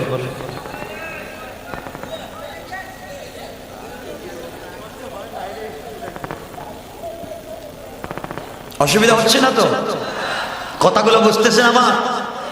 আজকে আপনারা, আল্লাহ বলছেন গোলাম আলা আমি মুস্তাগফিরিন ফাগফির লা, আলা আমি মুস্তারজিকিন ফাআরযুক লা। গোলাম তুই বিপদে থাকলে আমাকে বল, আমি তোর বিপদকে দূর করে দেব। তোর টাকার দরকার আমাকে বল, বিপদে পড়েছিস সমস্যার সমাধানের দরকার আমাকে বল। আপনি না বলে যান তালা বাবার কাছে, সালা বাবার কাছে। ল্যাংটা, ও নিজেই ল্যাংটা, আপনারে কি দিব? আপনাকে কি দিবে? যে নিজের কাপড় নিজের বডিতে লাগাতে পারে না, সে আপনারে কি দিবে? কথা বলেন না কেন? বাংলাদেশে ভালো মানুষ যখন ব্রেন খারাপ হয় তখন সে পাগল হয়, আর বাংলাদেশের পাগলের যখন ব্রেন খারাপ হয় তখন সে পীর হয়, এই বন্ড পীর হয়। কথা কন না কেন? বাবার অভাব নেই বাংলাদেশে। আপনাদের এলাকা আছে না নাই জানি না। দেওয়ানবাগি, রাজারবাগি, আটরশি, জাকের মঞ্জিল, মাইজবান্ডা, সায়দাবাদ, সুরেশ্বরী, তালাপি, সালাপি, কুত্তাপি। কথা কন না কেন? কথা বলেন। এগুলো মানুষ, কিছু কয় না। কথা কয় এগুলো মানুষ। আরে জানোয়ার না, জানোয়ার ভালো আছে। এগুলা কোনো জানোয়ারই না, এগুলা কোনো অস্তিত্বই না। এগুলা নিমক খারাপ, আল্লাহর খায়, আল্লাহর থাকে, আবার আল্লাহর বদনাম করে। মনে রাখবেন মুসলমানেরা, মনে রাখবেন, কিয়ামতের দিন কেউ তোমাকে সুপারিশ করতে পারবে না। পাবলিক তো দুই পীরের কাছে মুরিদ, দুইজন পীরের কাছে মুরিদ। কয় আমার এই পিসাব না হইলে এই পিসাব, তার পিসাবের উপর ঈমান নাই। উনি না পারলে উনি, দুই পীরের হাত ধইরা আমি জান্নাতে চলে যাব। আরে আমি বলে দিলাম, কোন বাবা থাকলে দাও, কেউ এখানে থাকলে দাও, যে তোমার বাবা কিয়ামতের দিন তোমাকে সুপারিশ করতে পারবেন, তোমার পীর তোমাকে সুপারিশ করতে পারবেন। কেউ আছেন এখানে? কেউ আছেন এমন প্রমাণ দিতে পারবেন? কেউ পারবে না। আল্লাহ বলছেন আদম সফিউল্লাহ, ইব্রাহিম খলিলুল্লাহ, মুসা কালিমুল্লাহ, ঈসা রূহুল্লাহ, এত বড় বড় পয়গম্বর কিয়ামতের দিন কথা বলার সাহস থাকবে না। ঠিক কিনা বলেন? আপনার পক্ষে কে কথা বলবে? আপনার পিসাব। যতদিন পীর সাহেবের নাম নিছেন এর 100 ভাগের 1 ভাগ আল্লাহর নাম নিল ওলি হয়ে যাইতেন, ওলি। ঠিক না? আব্দুল কাদের জিলানী নাকি রসুল রে ভাবে খুসা দিয়ে উপরে উঠে দিছে মেরাজে যাওয়ার সময়। শুনেন নাই? নবীজি মেরাজে যাইতে পারতেছিলেন না, রাস্তা আটকা পড়ে গেছিলেন, পর বাঁশ দিয়ে খুঁচা দিয়েছেন। নাউযুবিল্লাহ, নাউযুবিল্লাহ। ঈমান থাকবে না। যে বাংলাদেশে যতগুলা পীর আছে অরিজিনাল আল্লাহর ওলিদের কাছে যাবেন, বড় বড় উলামায়ে কেরামের কাছে যাবেন, আপত্তি বলি না, আমি বলছি না, না বলি নাই, কিন্তু যারা এইভাবে সাজাইছে আজকে বড় বড় পীর, দাড়ি নাই, ফর্ম শেষ আছে না, ফর্ম শেষ, নারী পুরুষ নিয়ে নাচানাচি করে, টাঙ্গাইলে তো বয়াতির অভাব নেই, আছে না? বয়াতি, বাউল গান, শয়তানের জন্মদিন। আল্লাহ বলছেন, রাসূল পাক বলছেন, দুটো জিনিস তারাক্তু ফীকুম আমরাইন লান তাদিল্লু মা তামাসসাকতুম বিহিমা কিতাবাল্লাহি ওয়া সুন্নাত রাসূলি। রাসূল বলছেন, আমি তোমাদের কাছে দুইটা জিনিস রেখে গেলাম, আমার দুই জিনিসকে তোমরা ভালো মতে আঁকড়ে ধরো, তোমরা কোনোদিন পথভ্রষ্ট হবে না। একটা আল্লাহর 30 পারা কোরআন, আর একটা হচ্ছে আমি নবীজির সুন্নাত। সুবহানাল্লাহ বলেন। লম্বা লম্বা লেকচার দেন, ইসলামের ধারে কাছেও নাই, আমি কম জানি নাকি? নিজে আলিফ বা তাসা পড়ে ঘরে শিখছে, নিজে আলিফ বা তাসা শিখে আমি কম জানি নাকি? আরে আলিফ বা তাসা তো আবু জাহেলও পারত। আবু জাহেলের ভাষা কি? আর কথা বলেন না কেন? আলিফ বা জানতো না? শয়তানের ভাষা কোনটা জানেন না মনে হয় আপনারা? আরে শয়তানের ভাষা তো ছিল আরবি, হে তো আলিফ বা তাসা জানতো। এত কি হয়েছে? পিসাব হয়ে গেছে। শুধু আলিফ বা তাসা জানলে হয় না, আবু জাহালও জানতো, আবু লাহাবও জানতো, উতবা শাইবা আলিফ বা তাসা জানতো, শুধু মানতো না আমার নবীকে। সুতরাং জানলে হবে না, মানা লাগবে, ঠিক না? কেউ তো গাড় ভাঙ্গিয়ে দিব, হাত পা ভাঙ্গিয়ে দিব, তো হাঁটবেন কেমনে রাস্তাঘাটে? সব বাদ দিয়ে দাও, কোরআনের কাছে চলে আসো, আল্লাহ দ্বীনকে বুঝো, জিন্দেগিতে কামিয়াব হয়ে যাবার, কামিয়াব। সামনের দিকে যাই, বুঝাই। আমার মুসলমান বন্ধুগণ, গভীর মনোযোগ। এই দুনিয়ার জমিনে বিশ্ব নবী যেই নিয়ম নীতি দিয়ে গিয়েছে, ওই নিয়মের উল্টা চলে জান্নাতে যাওয়া যাবে না। আপনারা আপনাদের এলাকায় যারা মোড়ল, এলাকার মাতব্বর, এলাকার বিচারী, আপনাদেরকে সম্মানপূর্বক দুই হাত জোড় করে বলছি, মরার কি ভয় আছে? কথা বলেন। মৃত্যুর ভয় যদি ভিতরে থাকে রে বাবা, গ্রামের বিচার করতে গিয়ে অনেক মোড়ল আর মাতব্বর দুনিয়ার জমিনে পাবে, যারা এক কাপ লাল চা খেয়ে এদিকের বিচারকে এদিকে দিয়ে দেয়। এগুলা নাই আপনাদের এলাকায়? এক কাপ চা খাওয়াইলে এদিকে এদিকে দিয়ে দেয়। আর যদি কোন আঙ্কেল এই যে কত 500 বা 5000, তাহলে আপনি মার্ডার কেসের আসামি লোক খালাস। আঙ্কেল আমি আসি, টেনশন করিস না, ঠিক না? কি খাইতেছেন, কি খাচ্ছেন, আর কাকে খাওয়াচ্ছেন? জীবন ধ্বংস হয়ে যাবে। এই জন্য আমার মুসলমান বন্ধুগণ ভালো করে শোনো, কি বলতে চাই। এই দুনিয়ার জমিনে মসজিদের ভিতরে বসে জিকির করে কোনো লাভ নাই, মসজিদের ভিতরে তাসবিহ পড়ে লাভ নাই। বন্ধুগণ মনে রাখবা, একটা কথা আপনাদেরকে বোঝাই, একটা গাড়ি, বাস, কি গাড়ি? বাস তো চিনেন আপনাদের, গাটাইল থেকে যাবে ঢাকা শহরে, বাসের সিট আসে 50টা। কয়টা? 50টা। বাসের সিট আছে ধরেন 40টা। 40টা সিটের মধ্যে 10টা সিটে বসেছেন বাংলাদেশের বিশ্ববিখ্যাত 10 জন পীর। কয়জন? আরো 10টা সিটে বসেছেন বাংলাদেশের বিশ্ববিখ্যাত 10 জন মুফতি। এরা খারাপ মানুষের নাম বলতেছি? কয়টা সিট গেছে? আরো 10টা সিটে বসেছেন বাংলাদেশের বিশ্ববিখ্যাত 10 জন আলেম। কয়টা হইছে? 30। বাকি আছে কয়টা? 10টা, আরো 10টা সিটে বসেছেন বাংলাদেশের বিশ্ববিখ্যাত 10 জন শায়খুল হাদিস এবং খতিব। আপনাদের কাছে আমার জিজ্ঞাসা, আপনারা বলেন এই 40টা সিটে যারা বসেছেন তা কম দামি না বেশি দামি? কথা বলেন না কেন? এদের মতো ভালো মানুষ আর আছে? পিশা, শায়খুল হাদিস, মুফতি, আল্লামা, খতিব এরা বসেছে। সবাই গাড়ির সিটে বসলেন। সিটে বসে কেউ কোরআন শরীফ পড়তেছে, কেউ জিকির করতেছে, কেউ তো হাদিস তেলাওয়াত করতেছেন, পড়তেছেন। সবাই নিজ নিজ দায়িত্ব নিয়ে ব্যস্ত, সবাই পড়তেছেন জিকির। এই বিশ্ববিখ্যাত 40 জন লোক গাড়ির মধ্যে বসা। প্রত্যেকটা সিটে যারা বসেছেন সবগুলো আল্লাহওয়ালা। সবাই যাবেন ঢাকায়। কোথায় যাবেন? সবাই বলেন। গাটাইল থেকে যাবেন ঢাকায়। গাড়ির সিটে বসে আছেন, সবাই যাবেন। কিন্তু বন্ধুগণ মনে রাখবেন, ড্রাইভিং সিটে যাকে বসিয়ে রেখেছেন সে হলো একজন মাতাল।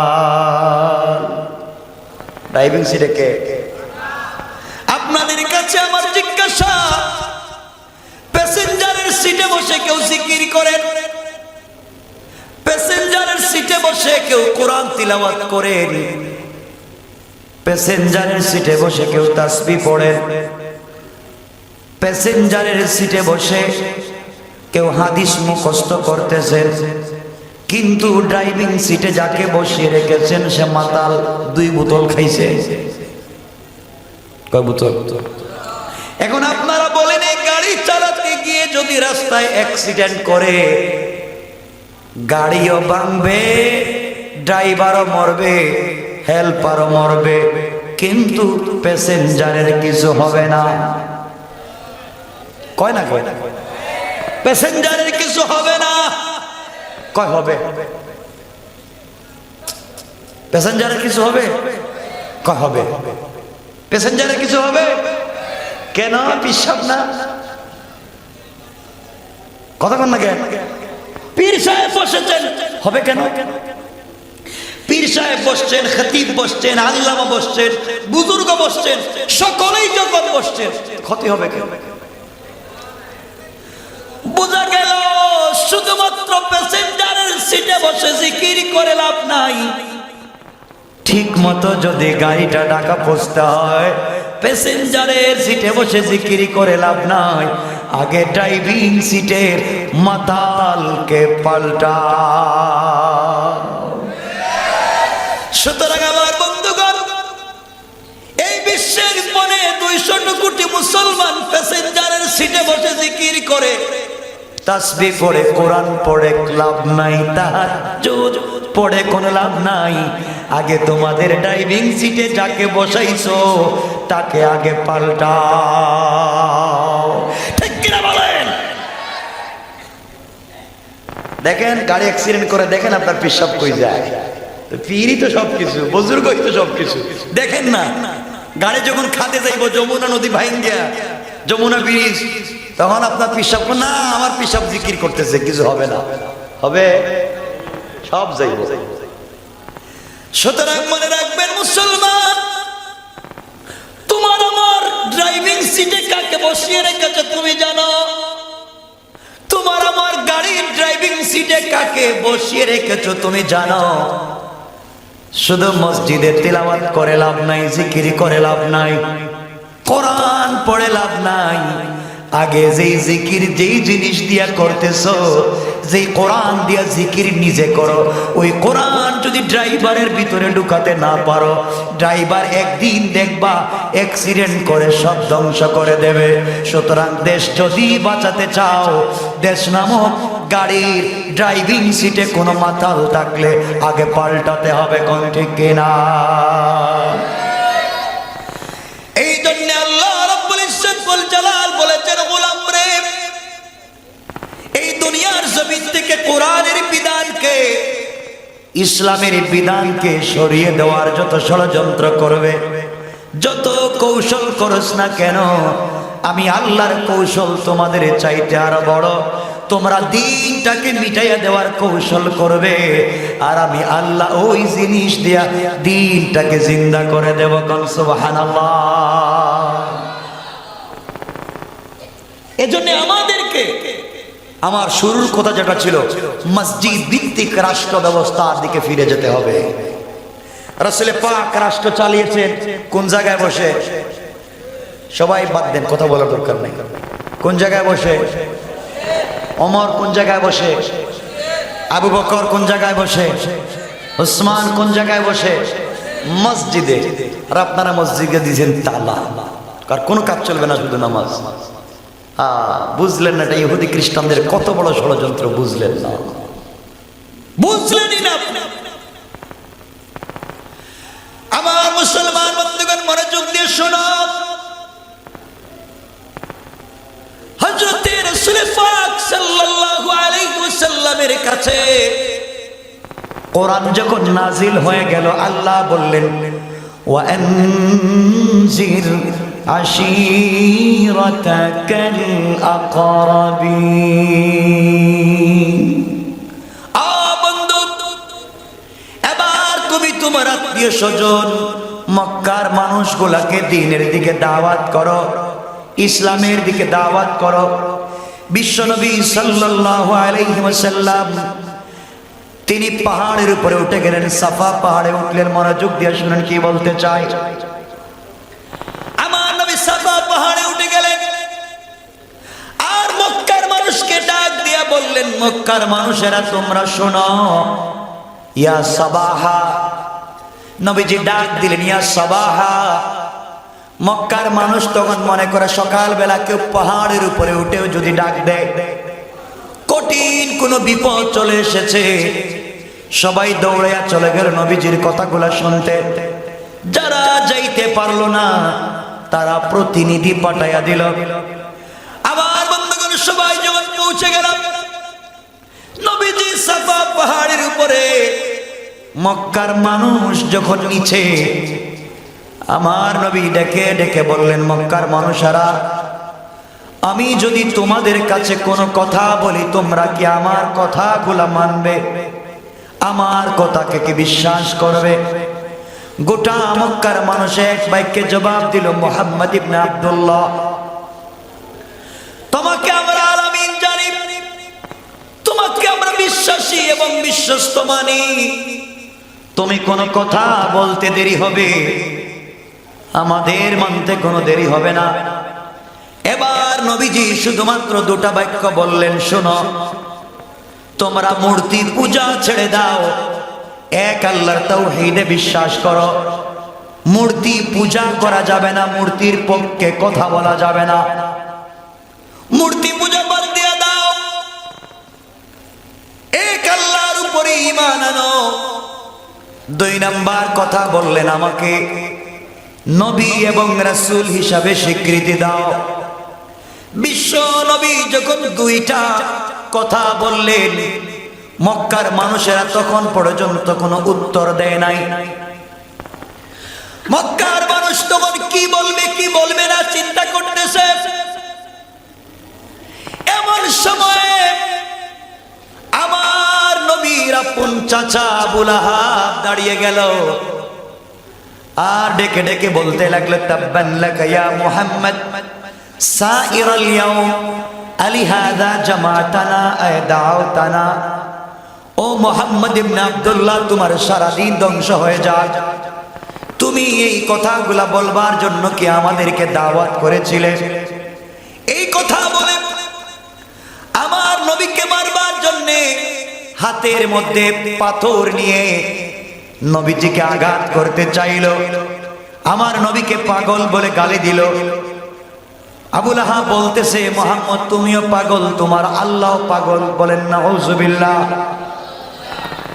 আমি আপনাদের কাছে জানতে চাই, বিশ্ব নবী সর্বপ্রথম কালিমার দাওয়াত দিলেন প্রকাশ্যে।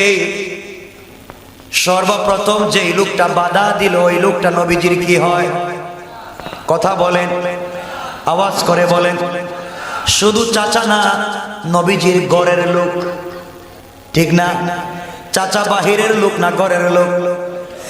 নবীজি দ্বীনের দাওয়াত দিলেন, সর্বপ্রথম যেই ব্যক্তি আমার নবীকে বাধা দিল, এই ব্যক্তি হলো আমার নবীর ঘরের লোক, আপন চাচা।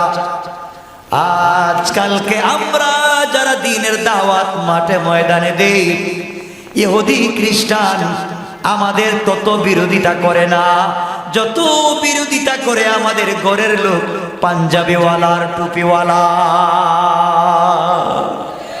ঠিক কিনা বলেন? আমাদের ঘরের লোক সব থেকে বড় দুশমন। আমার মুসলমান বন্ধুগণ, বিশ্ব নবী সাল্লাল্লাহু আলাইহি ওয়াসাল্লাম মনোযোগ দিয়ে শুনেন কি বলতে চাই। দাওয়াত দিলেন, এক পর্যায়ে মক্কা থেকে মদিনায় গেলেন। নবীজির ইন্তেকাল হয়ে গেল, ঘটনা বলতেছি না, আমি যা বুঝাতে চাই সিস্টেমটা বুঝাবো, দিন কেমনে কায়েম করবেন। লম্বা ঘটনা, বিশ্ব নবী ইন্তেকাল করলেন, ইন্তেকাল ওফাত হয়ে গেল, কিন্তু কেউ জানাজা পড়াবার ইমামতি হলো না, রাসূলকে গোসল করানো হয়, তাকে কাফন দাফন করে কবরে রাখা হলো না, 3 দিন দেরি। এর একমাত্র কারণ, আগে মদিনা রাষ্ট্রের খলিফা নির্বাচন করা লাগবে, ইসলামী রাষ্ট্রের নেতা নির্বাচন করা লাগবে।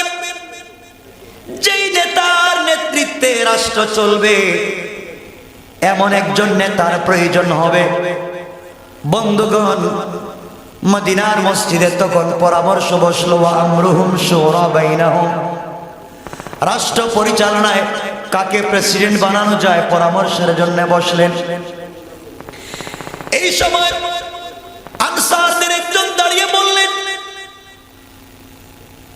আমরা মুহাজিরদেরকে যারা মক্কা থেকে হিজরত করে মদিনায় এসেছে, আমরা তাদেরকে সহযোগিতা করেছি, আমাদের বাড়ি দিয়েছি, আমাদের 2টা স্ত্রী থাকলে একটাকে তালাক দিয়ে আমার ভাইকে দিয়েছি, আমরা আমাদের জীবনের সব কিছু বিলীন করে মুহাজির মুসলমানদেরকে সহযোগিতা করেছি। সুতরাং খলিফা যদি হতে হয়, প্রেসিডেন্ট যদি হতে হয়, আনসারদের মধ্য থেকে হবে। আরেকজন দাঁড়িয়ে গেলেন, তিনি বললেন, না না, শুধুমাত্র আনসার মদিনার মানুষের মধ্য থেকে হলে চলবে না, মুহাজিরদের মধ্য থেকে একজন প্রেসিডেন্ট লাগবে। 2 পক্ষ দাঁড়িয়ে গেলেন, কেউ বলতেছেন আনসারদের মধ্য থেকে প্রেসিডেন্ট নির্বাচন করবেন, কেউ বলছেন মুহাজিরদের মধ্য থেকে প্রেসিডেন্ট বানাবেন। এর মধ্যে হযরত আবু বকর দাঁড়িয়ে গেলেন, আর আবু বকর বললেন, মুসলমানেরা শোনো, আমাদের কলিজার টুকরা বিশ্ব নবী ইন্তেকাল করেছেন, দুনিয়া থেকে বিদায় নিয়ে চলে গিয়েছেন, আমরা এইভাবে পক্ষে বিপক্ষে আন্দোলন করলে চলবে না। আমি তোমাদেরকে একটা হাদিস শোনাইয়া দেই, তোমরা তো আল্লাহ রসুলকে ভালোবাসো, সবাই শোনো। এই কথা বলে আবু বকর ডেকে বললেন, শোনো, আমি নবীজির কানে শুনেছি, আমি আমার কানে নবীজির মুখ থেকে শুনেছি, সামিআতু রাসূলুল্লাহ সাল্লাল্লাহু আলাইহি ওয়াসাল্লাম, আমি আমার কানে শুনেছি নবীজির মুখ থেকে, আল আইম্মাতু মিন কুরাইশিন, নেতা হবেন কুরাইশের মধ্য থেকে। একটা মাত্র কথা হযরতে আবু বকর হাজার সাহাবায়ে কেরামের সামনে বলে দিলেন। সকল সাহাবায়ে কেরাম নবীজির একটা হাদিস শুনে নিশ্চুপ হয়ে গেলেন, আর কথা বাড়ালেন না। এমন সময় কেউ কেউ বলতেছেন, তাহলে আনসারদের মধ্য থেকে একজন, মুহাজিরদের মধ্য থেকে একজন হয়ে যাক। আমার বন্ধুগণ, আপনাদের কাছে আমার জিজ্ঞাসা, একটা রাষ্ট্রের প্রধানমন্ত্রী কয়জন হয়? কয়জন? এরা বলতেছে কয়জন? সবাই বলেন 2 জন। তাহলে তো মারামারি রয়ে গেল। এমন সময় যখন আবু বকর দাঁড়িয়ে বললেন, না, শুধুমাত্র কেবলমাত্র কুরাইশের মধ্য থেকে নেতা হবে। যারা এতক্ষণ পর্যন্ত 2 পক্ষে দাঁড়িয়েছিলেন, নবীজির হাদিস শুনবার পরে বসে গেলেন, লজ্জিত হয়ে গেলেন। তাদের কাছে তাদের পেশি শক্তি ক্ষমতা পাওয়ার কর্মীর জনবল বেশি হলে তাদের মধ্যে কোনো পাওয়ার ছিল না।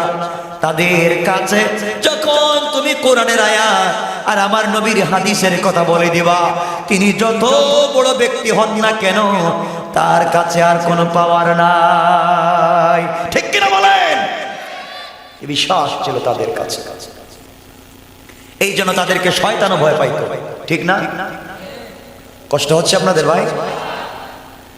এই শক্তি যদি আপনার তাকে শুনেন, শক্তি কার নাম? ও মুসলমান, আজকে তোমার কথা তোমার ছেলেও শুনে না, তোমার কথা তোমার মেয়েও শুনে না। আর আগেকার মুসলমানেরা শুধুমাত্র কেবলমাত্র আমার নবীজিকে ভালোবাসতেন, আল্লাহর কোরআনকে তারা ভালোবাসতেন। হযরতে সাদ বিন আবি ওয়াক্কাসের কথা মনে পড়ে গেল। হযরতে সাদ বিন আবি ওয়াক্কাস যুদ্ধে গেলেন আফ্রিকা মহাসাগরের কাছে চলে গেলেন, ওপারে আফ্রিকা, ওপারে আরব দেশ। যুদ্ধ করতে করতে জয়লাভ করে আফ্রিকা মহাদেশের ওই সাগরের পারে চলে গেলেন। সাদ বিন আবি ওয়াক্কাস বললেন, সাহাবীরা রে, ও মুসলমান বন্ধুগণ শুনো, আমরা আরবের লোক, আজকে আফ্রিকার ভূখণ্ডের কাছাকাছি পৌঁছে গেলাম। আমাদের তো কোনো কাজ নাই, শুধুমাত্র নবীজির সুন্নাত আর আল্লাহর কোরআনকে পৌঁছে দেওয়া। মানুষ আমাদেরকে মারবে না কাটবে তা জানতে চাই না। আজ দুনিয়ার জমিনে বিশ্ব নবী নাই, নবীজি রেখে দেওয়া ইসলাম আরব ভূখণ্ডের মধ্যে থাকবে নাকি আফ্রিকা মহাদেশে কালিমার পতাকা উড্ডীন হবে? সমস্ত মুসলিম মুজাহিদেরা বললেন, সাদ বিন আবি ওয়াক্কাস, আমরা এখানে ক্ষান্ত হব না, আমরা ইসলামের পতাকা আফ্রিকা মহাদেশে উড্ডীন করতে চাই। সাদ বিন আবি ওয়াক্কাস বললেন, মুসলমানেরা শোনো, আফ্রিকা মহাদেশেও যদি ইসলামকে প্রতিষ্ঠা করতে হয় এই বিশাল বড় মহাসাগর পার হওয়া লাগবে। আমাদের কাছে নৌকা নাই, স্টিমার নাই, আমাদের কাছে লঞ্চ নাই, কেমনে যাইবা?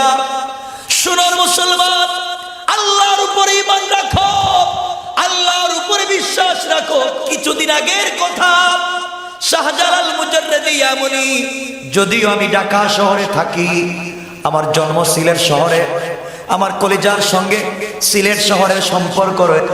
শাহজালাল মুজাররিদি ইয়ামানি বাংলাদেশে আসলেন, সিলেটে গেলেন, সুরমা নদী পার হলেন, নৌকা দিয়া পার হন নাই, জাহাজ দিয়া পার হন নাই, আল্লাহর উপরে ভরসা করে সাগরের মধ্যে নদীর মধ্যে জায়নামাজ বিছাইয়া দিয়েছেন, জায়নামাজে উঠে গিয়েছেন, জায়নামাজ ডুবে নাই, পায়ে পানি লাগে নাই, আল্লাহ তার কুদরত দিয়া পার করে দিয়েছে। সুবহানাল্লাহ, জোরে পড়েন, জোরে পড়েন সুবহানাল্লাহ। কি ঈমান ছিল তাদের, কি ঈমান! শাহজালাল মুজাররিদি ইয়ামানি সুরমা নদীর পারে গেলেন। আমাদের বাড়ি যেখানে, এখন নদী পার হওয়া লাগবে, ওপারে গৌড় গোবিন্দ বিশাল বিশাল পাথর দিয়ে ব্যারিকেড দিয়েছে, মুসলমানরা যেন আসতে না পারে। বুরহান উদ্দিনের ছেলে মুসলিম উদ্দিনের আকিকার কারণে মুসলিম উদ্দিনকে কোরবানি করেছে, হযরত বুরহান উদ্দিনকে বের করে দিয়েছে। হযরতে শাহজালাল এসেছেন ইয়েমেন থেকে মাটি নিয়ে, এই মাটির যেই মাটির সঙ্গে মিলবে তার ইমানের সঙ্গে আমার ইমানের মিল। তিনি আসলেন, নদী পার হবেন কেমনে? নদী পার হবেন কেমনে? আল্লাহর উপরে ভরসা করে বলছেন, আল্লাহ আমি তো দেশ দখল করতে আসি নাই, আমি এসেছি এই গৌড় গোবিন্দের কাছে তোমার দিন পৌঁছে দিতে। সুবহানাল্লাহ বলেন, তোমার কোরআনের বিধানকে পৌঁছে দিতে।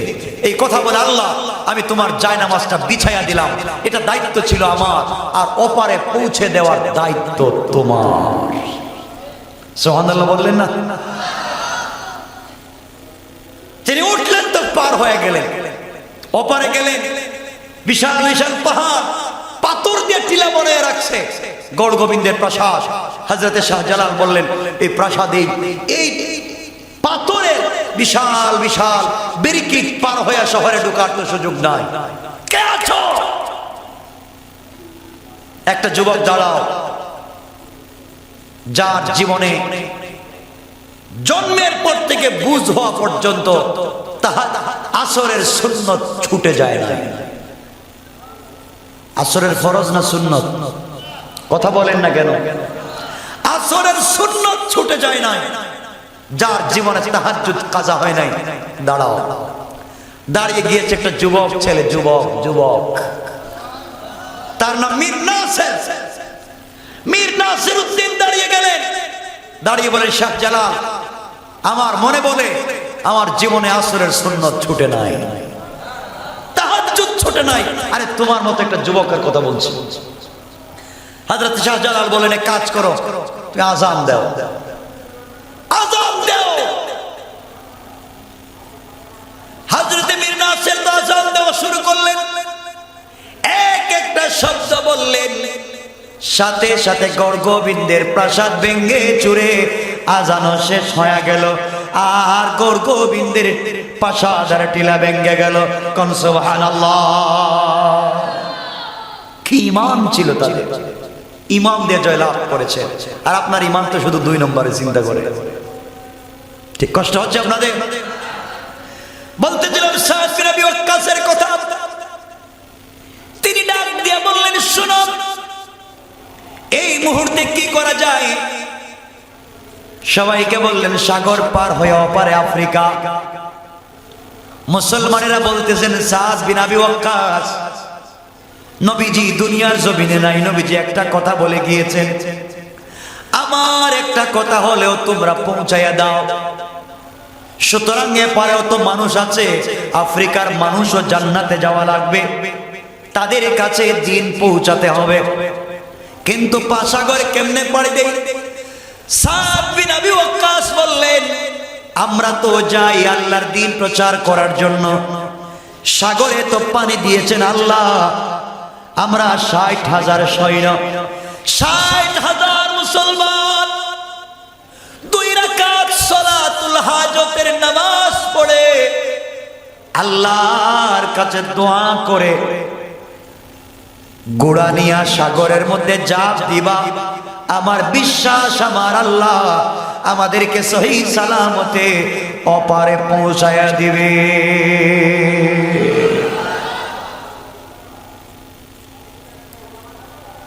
আমার বন্ধুগণ, এক পর্যায়ে সকল মুসলমানেরা আল্লাহর উপরে ভরসা করে সাগরের মধ্যে জাপ দিলেন। শরীরের মধ্যে পোশাক হাতে আছে, ঘোড়ার পিঠে উঠলেন, সওয়ার হলেন, সাগরের মধ্যে ঘোড়া ছেড়ে দিলেন। আল্লাহর কি কুদরত, তারা ওপারে পৌঁছে গেলেন। তাদের শরীরে পানি লাগা তো দূরের কথা, তাদের ঘোড়ার পায়ে পর্যন্ত পানি লাগে না। কি ঈমানের পাওয়ার আর স্পিড! ওপারে পৌঁছে গেলেন,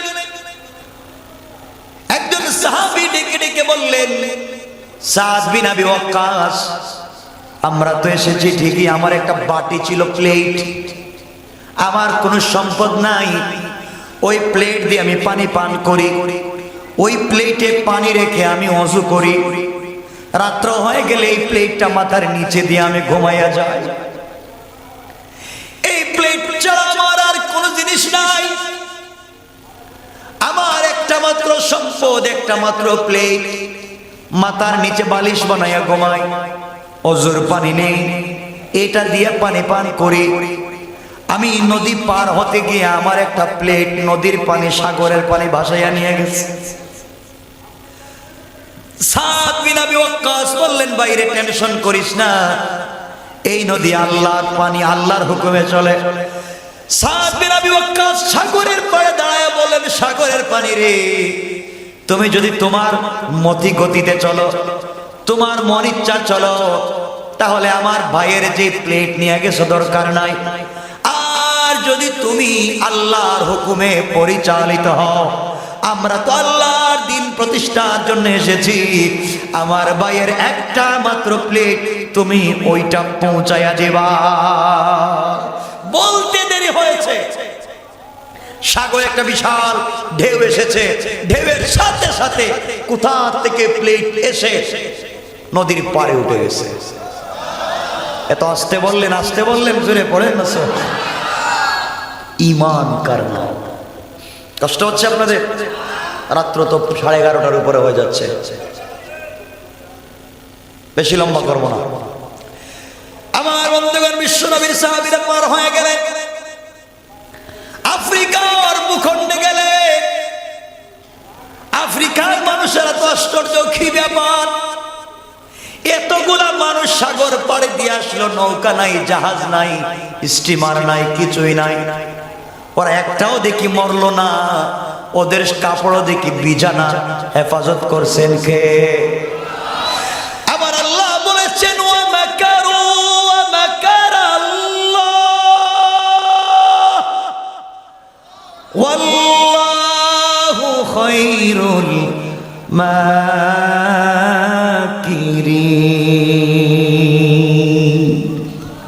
আল্লাহ রাব্বুল ইজ্জত ওয়াল জালাল বলে দিয়েছেন, তোমরা যত কৌশল করবে দিনটাকে ধ্বংস করে দিতে, তোমাদের কৌশল তো আমি আল্লাহর কাছে কিছুই না, আমি আল্লাহর কৌশল আরো বড়।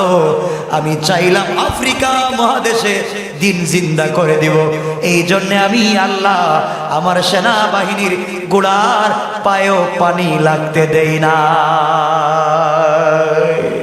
সুবহানাল্লাহ পড়েন না, পড়েন সুবহানাল্লাহ। চিন্তা করেন, আল্লাহ, এই আল্লাহ আছেন এখনো?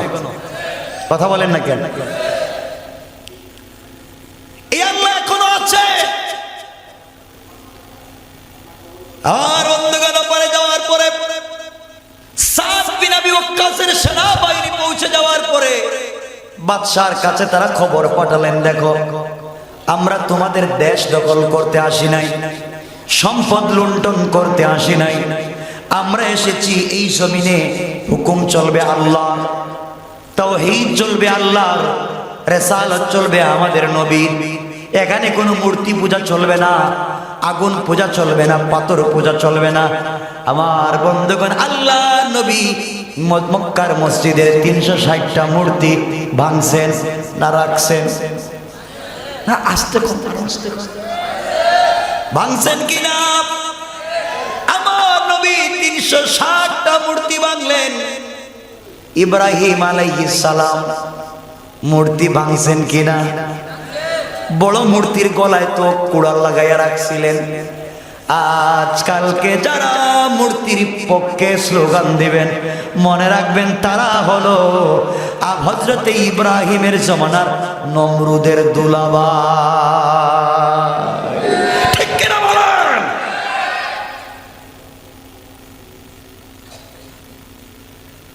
আমার মুসলমান ভাইরা, মুসলমানের আফ্রিকার মধ্যে গিয়ে বললেন, শোনো, তোমরা আমাদেরকে সহযোগিতা করো, তোমাদেরকে মারতে চাই না, দেশ দখল করতে চাই না, আমাদেরকে শুধুমাত্র দিন প্রচারের সুযোগ দিবা, কোরআন এবং রাসূলের রিসালাত এই দুই জিনিসের প্রচার করবা, আফ্রিকায় আমাদেরকে ডিস্টার্ব করবা না। আফ্রিকা মহাদেশের সকল বাদশা একত্রিত হয়ে ঘোষণা করল, না, আমাদের ভূখণ্ডে তাওহীদের পতাকা চলতে দেওয়া যায় না, কোরআন চলতে দেওয়া যায় না। এই ঘোষণা যখন করে দিল, মুসলমানদেরকে থাকতে দিবে না, পিটাইবে, মারবে। সাদ বিন আবি ওয়াক্কাস বললেন, মুসলমানেরা এখন কি করা যায়, কি করব? সবাই পরামর্শ দিলেন, আপনি আমাদের আমির, আপনি আমাদের নেতা, আপনি বলেন কি করা হবে। সাদ বিন আবি ওয়াক্কাস মুসলমানদেরকে নিয়ে বললেন, চলো যাই আফ্রিকার জঙ্গলে। কোথায়? আফ্রিকার জঙ্গলের মতো জঙ্গল পৃথিবীর আর কোথাও আছে? এমাজনে যাই, চলে এমাজনে যাই। জঙ্গলের ভিতরে গেলে, জঙ্গলের কাছাকাছি গিয়ে যেই জঙ্গলের ভিতরে আছে হিংস্র বাঘ, সিংহ, ভাল্লুক, অজগর, সাপ, আরো যত বন্য প্রাণী আছে সব এই জায়গার মধ্যে আছে। সাদ বিন আবি ওয়াক্কাস বলেন, একটা মঞ্চ বানাও। এইভাবে একটা মঞ্চ বানানো হলো। 60,000 মুসলমান এখানে বসলেন, আর জঙ্গল এদিকে, মুসলমান ওখানে। মন যখন বানানো হলো, মুসলমানরা মনে করতেছে, দেখি তো সাদ কি ওয়াজ করবে আজকে আমাদেরকে। আফ্রিকার মানুষ বলতেছে, পাগলের হালত দেখো, ওরা মঞ্চ বানাইয়া মনে হয় এখন ওয়াজ করবে। সাদ বিন আবি ওয়াক্কাস মঞ্চ বানালেন, মুসলমানদের সামনে বসা। সাদ বিন আবি ওয়াক্কাস মুসলমানদের দিকে না তাকায়া জঙ্গলের দিকে ফিরিলেন। সুবহানাল্লাহ বলেন। মুসলমানরা চিন্তা করলেন আমাদের নেতার কি হলো, মঞ্চ বানালেন, মনে হচ্ছে আমাদেরকে কোনো বক্তৃতা করবে, আমরা কিছু শুনবো। এখন দেখি আমাদের দিকে না, উল্টা জঙ্গলের দিকে। সাদ বিন আবি ওয়াক্কাস জঙ্গলের দিকে ফিরে বললেন, জঙ্গলের প্রাণীরা শোনো,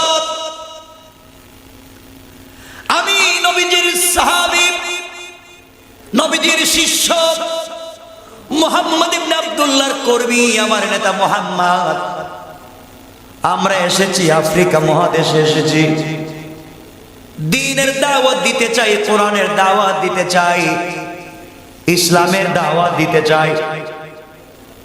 কিন্তু আফ্রিকার মানুষ আমাদেরকে সহযোগিতা করে নাই। শোনো শোনো শোনো, আমরা আফ্রিকা মহাদেশে আল্লাহর কোরআনের পতাকা উঠাতে চাই, কালিমার পতাকা উড়াইয়া দিতে চাই। সুতরাং আমরা আর সমতল ভূমিতে থাকতে পারবো না। আফ্রিকার মানুষ আমাদেরকে থাকবার জায়গা করে দিল না। এই মুহূর্তে আমরা জঙ্গলে থাকবার সিদ্ধান্ত নিয়েছি। সুবহানাল্লাহ বললেন।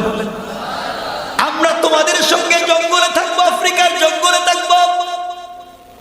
এই কথা বলে হাতের লাঠি দিয়ে একটা রেখা টেনে দিলেন, দাগ দিয়ে দিলেন, আর বলেন আফ্রিকা জঙ্গলের অজগর, সাপ, ভাল্লুক, হিংস্র প্রাণী, সিংহ, বাঘ, শোনো, তোমাদেরকে আধা ঘন্টা 40 মিনিটের সময় দিলাম।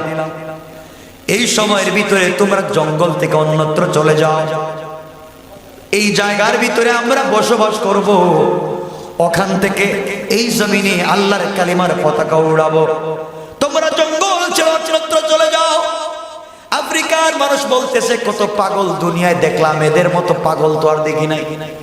এরা এত বড় পাগল, এত বড় পাগল, মানুষের ওয়াজ না করে জঙ্গলের অজগর সাপরে ওয়াজ করে, হিংস্র প্রাণীর ওয়াজ করে। ওদের ওয়াজ তো কেউ শুনবে না। সাদ বিন আবি ওয়াক্কাস ওয়াজ করে বললেন, শোনো রে আফ্রিকা জঙ্গলের প্রাণীরা, আধা ঘন্টা 40 মিনিটের ভিতরে তোমরা যদি জঙ্গল সাফ করে বের না হয়ে যাও, তাহলে আমরা নবীজির সাহাবী বললাম তরবারি আছে, তরবারি দিয়া তোমাদেরকে খণ্ড বিখণ্ড করে জঙ্গল থেকে বের করে দিব।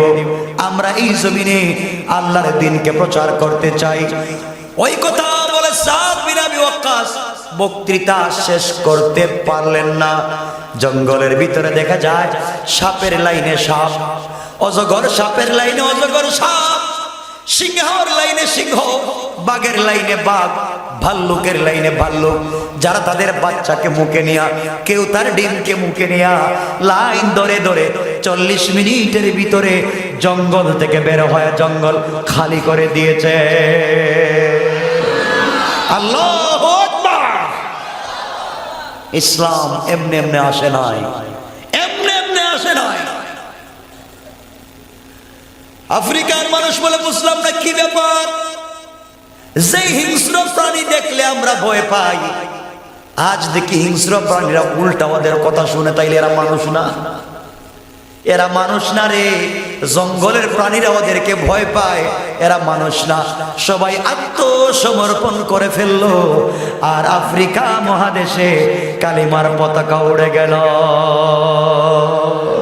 সুবহানাল্লাহ বলে। লম্বা ইতিহাস, ইতিহাস তো অনেক লম্বা, বলতে তো রাত্র শেষ, কিন্তু 11:15 তো হয়ে গেছে।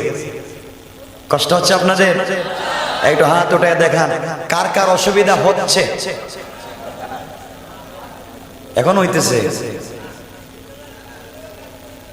না? চলো আমার ভাইগুলো কই, আলামিন ভাই, আর লম্বা করা যাবে না, কারণ 12টা হয়ে যাচ্ছে তো, আর আলোচনা অনেক লম্বা না, আর 1 ঘন্টা চলবে না। শোনেন, আমার ভাই গেল কই? ভাই 12টা হয়ে যাচ্ছে, কিন্তু পাবলিক তো বুঝবে না।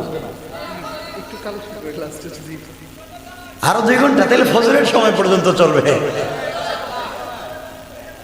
শোনো মুসলমান, এই দিন আফ্রিকা মহাদেশে জিন্দা হয়েছিল তরবারির মাধ্যমে নয়, রাসূল পাকের আদর্শের মাধ্যমে। ঠিক কিনা বলেন?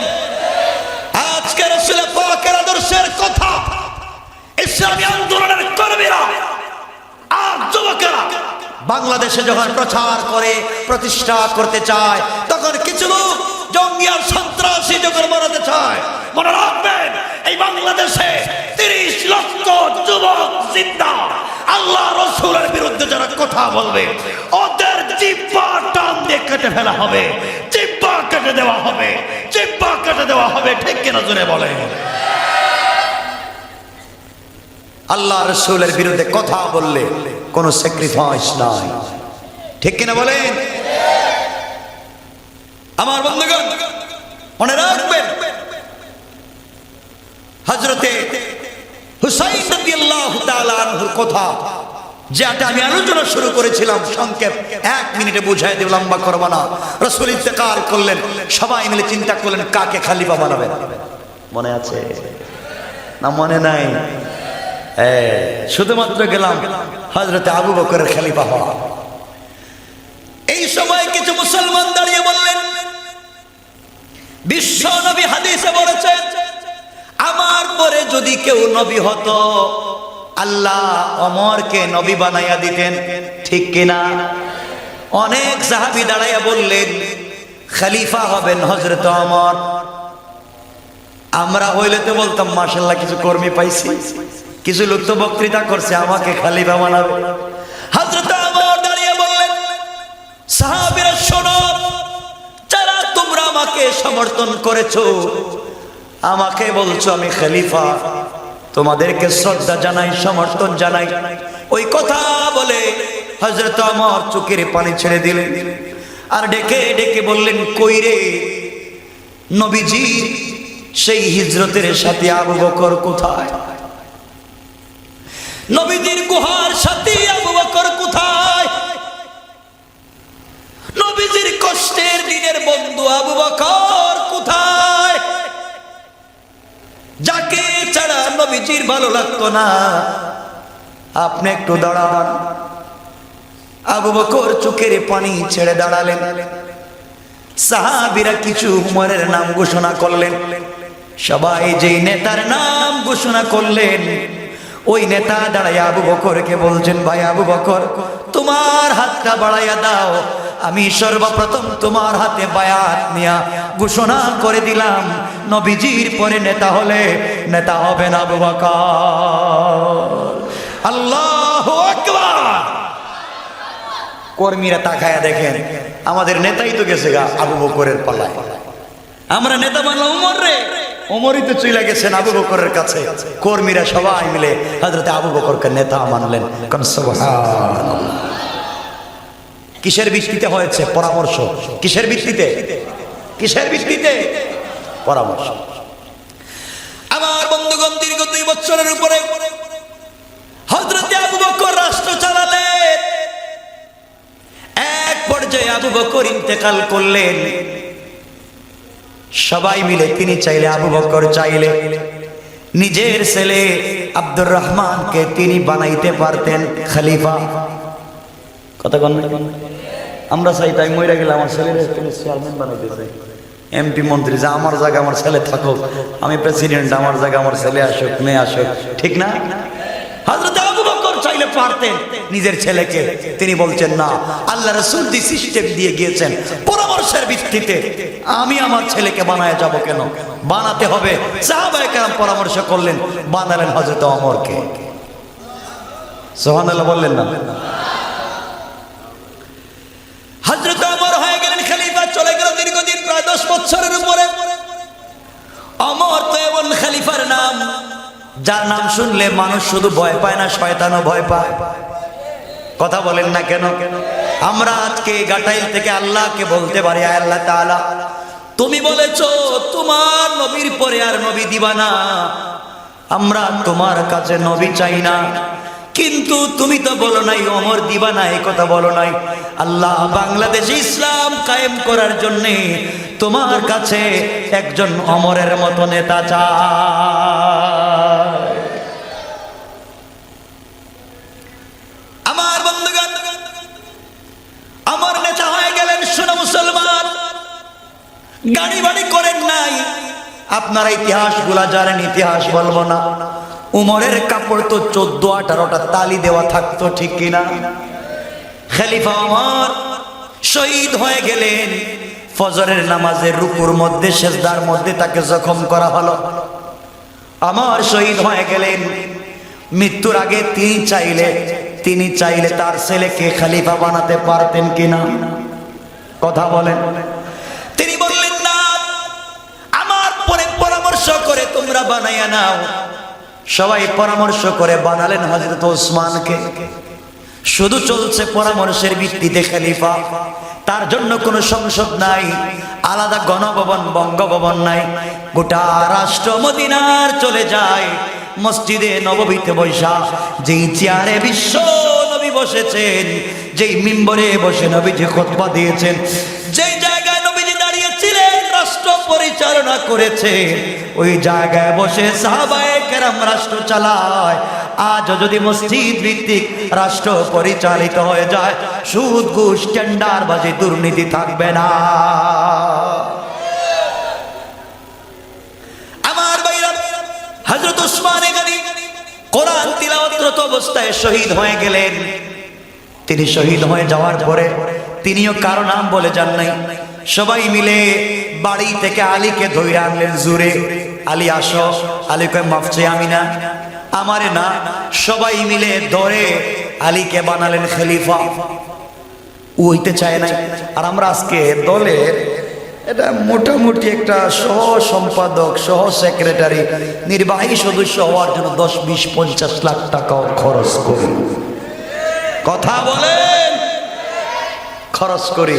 আর তারা প্রেসিডেন্ট হইতে চায় না, মানুষ দইরা জোরে বানায়। হযরতে আলীকে বানানো হলো। তিনি ইন্তেকাল করলেন, শহীদ হয়ে গেলেন। হযরতে মুআবিয়া হয়ে গেলেন খলিফা। দীর্ঘদিন চলল। এক পর্যায়ে হয়ে গেল যে কোনো কারণে হোক, দেশের অবস্থা তখন ছিল অস্থিতিশীল। বিভিন্ন খারিজি, রাওয়াফিজ, বিভিন্ন ফিতনা সমাজকে যখন বিষাক্ত করে ফেলেছে, হযরতে মুআবিয়া নিজে থাকতে নিজের ছেলে চিন্তা করলেন, ইয়াজিদকে যদি রাষ্ট্র পরিচালনা নিয়ে আসা যায়, তাহলে গুন্ডা মার্কা যদি একটা আনা যায়, কিছু লোক মনে হয় শয়তানি বাদ দিবে, মনে রাখবেন। তিনি ইন্তেকাল করলেন। ইয়াজিদ হয়ে গেল দিমাশক অথবা দামেস্কের খলিফা। হযরতে হুসাইন বললেন, না, যেই চেয়ারে আমার নানা বসেছেন, যেই চেয়ারে আমার চাচা আবু বকর বসেছেন, আলী আমার বাবা বসেছেন, ওমর উসমান বসেছেন, ওই চেয়ারে একজন মদপানকারী বসবে আমি মানতে চাই না। কোন স্যাক্রিফাইস নাই। আমি ইয়াজিদকে মানতে চাই না। প্রয়োজনে আমি হুসাইন শহীদ হয়ে যেতে পারি, কারবালায় জীবন দিব, এরপরেও নবীজি নানা জানের চেয়ারে কোন মদপানকারীকে দেখতে চাই না। ঠিক কিনা বলেন? স্যাক্রিফাইস করলেন না, কনফার্মাইজ করলেন না। লম্বা ইতিহাস তো আপনারা জানেন। তখন মক্কা থেকে বের হয়ে গেলেন। লম্বা ইতিহাস, কারবালার ইতিহাসের দিকে মাত্র গেলাম। যে আয়াত পড়েছিলাম, এই আয়াতের ব্যাখ্যায় যেটা বলতে চাইছিলাম, আল্লামা জালালুল্লাহ জামাখশরী তাফসীরে কাশফে বলেছিলেন যে তোমরা কি ওই দিন পার হও নাই যারা দুঃখ কষ্ট করে দিন প্রচার করে গেল, তোমরা তাদের ধারে কাছেও যাও নাই, এমনি এমনি জান্নাতে যাইবা না। দেখো হুসাইনের জিন্দেগি, ওরাও তো তাসবিহ পড়ে জান্নাতে যায় নাই, জীবনটা দিয়ে তো জান্নাত খরিদ করেছে। ঠিক কিনা বলেন? সুতরাং মাত্র আসলাম। এখন হযরত হুসাইন ইয়াজিদকে মানেন না। কিছু লোক হযরত হুসাইনকে মদিনার খলিফা বানাইয়া দিল। এদিকে ইয়াজিদ দামেস্কের খলিফা হয়ে গেছে। দামেস্কে একটা দেশের কয়জন খলিফা হয়? এখন কয়জন হইছে? কথা বলেন না কেন? একজন মদিনায়, একজন দামেস্কে, দুইজন খলিফা। কুফায় ইয়াজিদ খলিফা, কুফায়। হযরত হুসাইন বললেন মানি না। এরপরে কি ঘটলো? হুসাইন কেমনে শহীদ হলেন? তার মাথাটা কেটে তরবারির মাথায় গেঁথে ফুটবলের মতো আঘাত করা হয়েছে।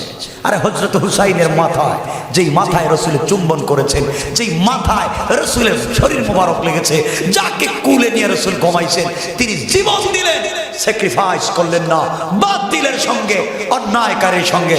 আজও আমরা মরে যেতে পারি, কোন বাতিলের সঙ্গে স্যাক্রিফাইস, কনফার্মাইজ হতে পারে। কথা বলেন, হতে পারে।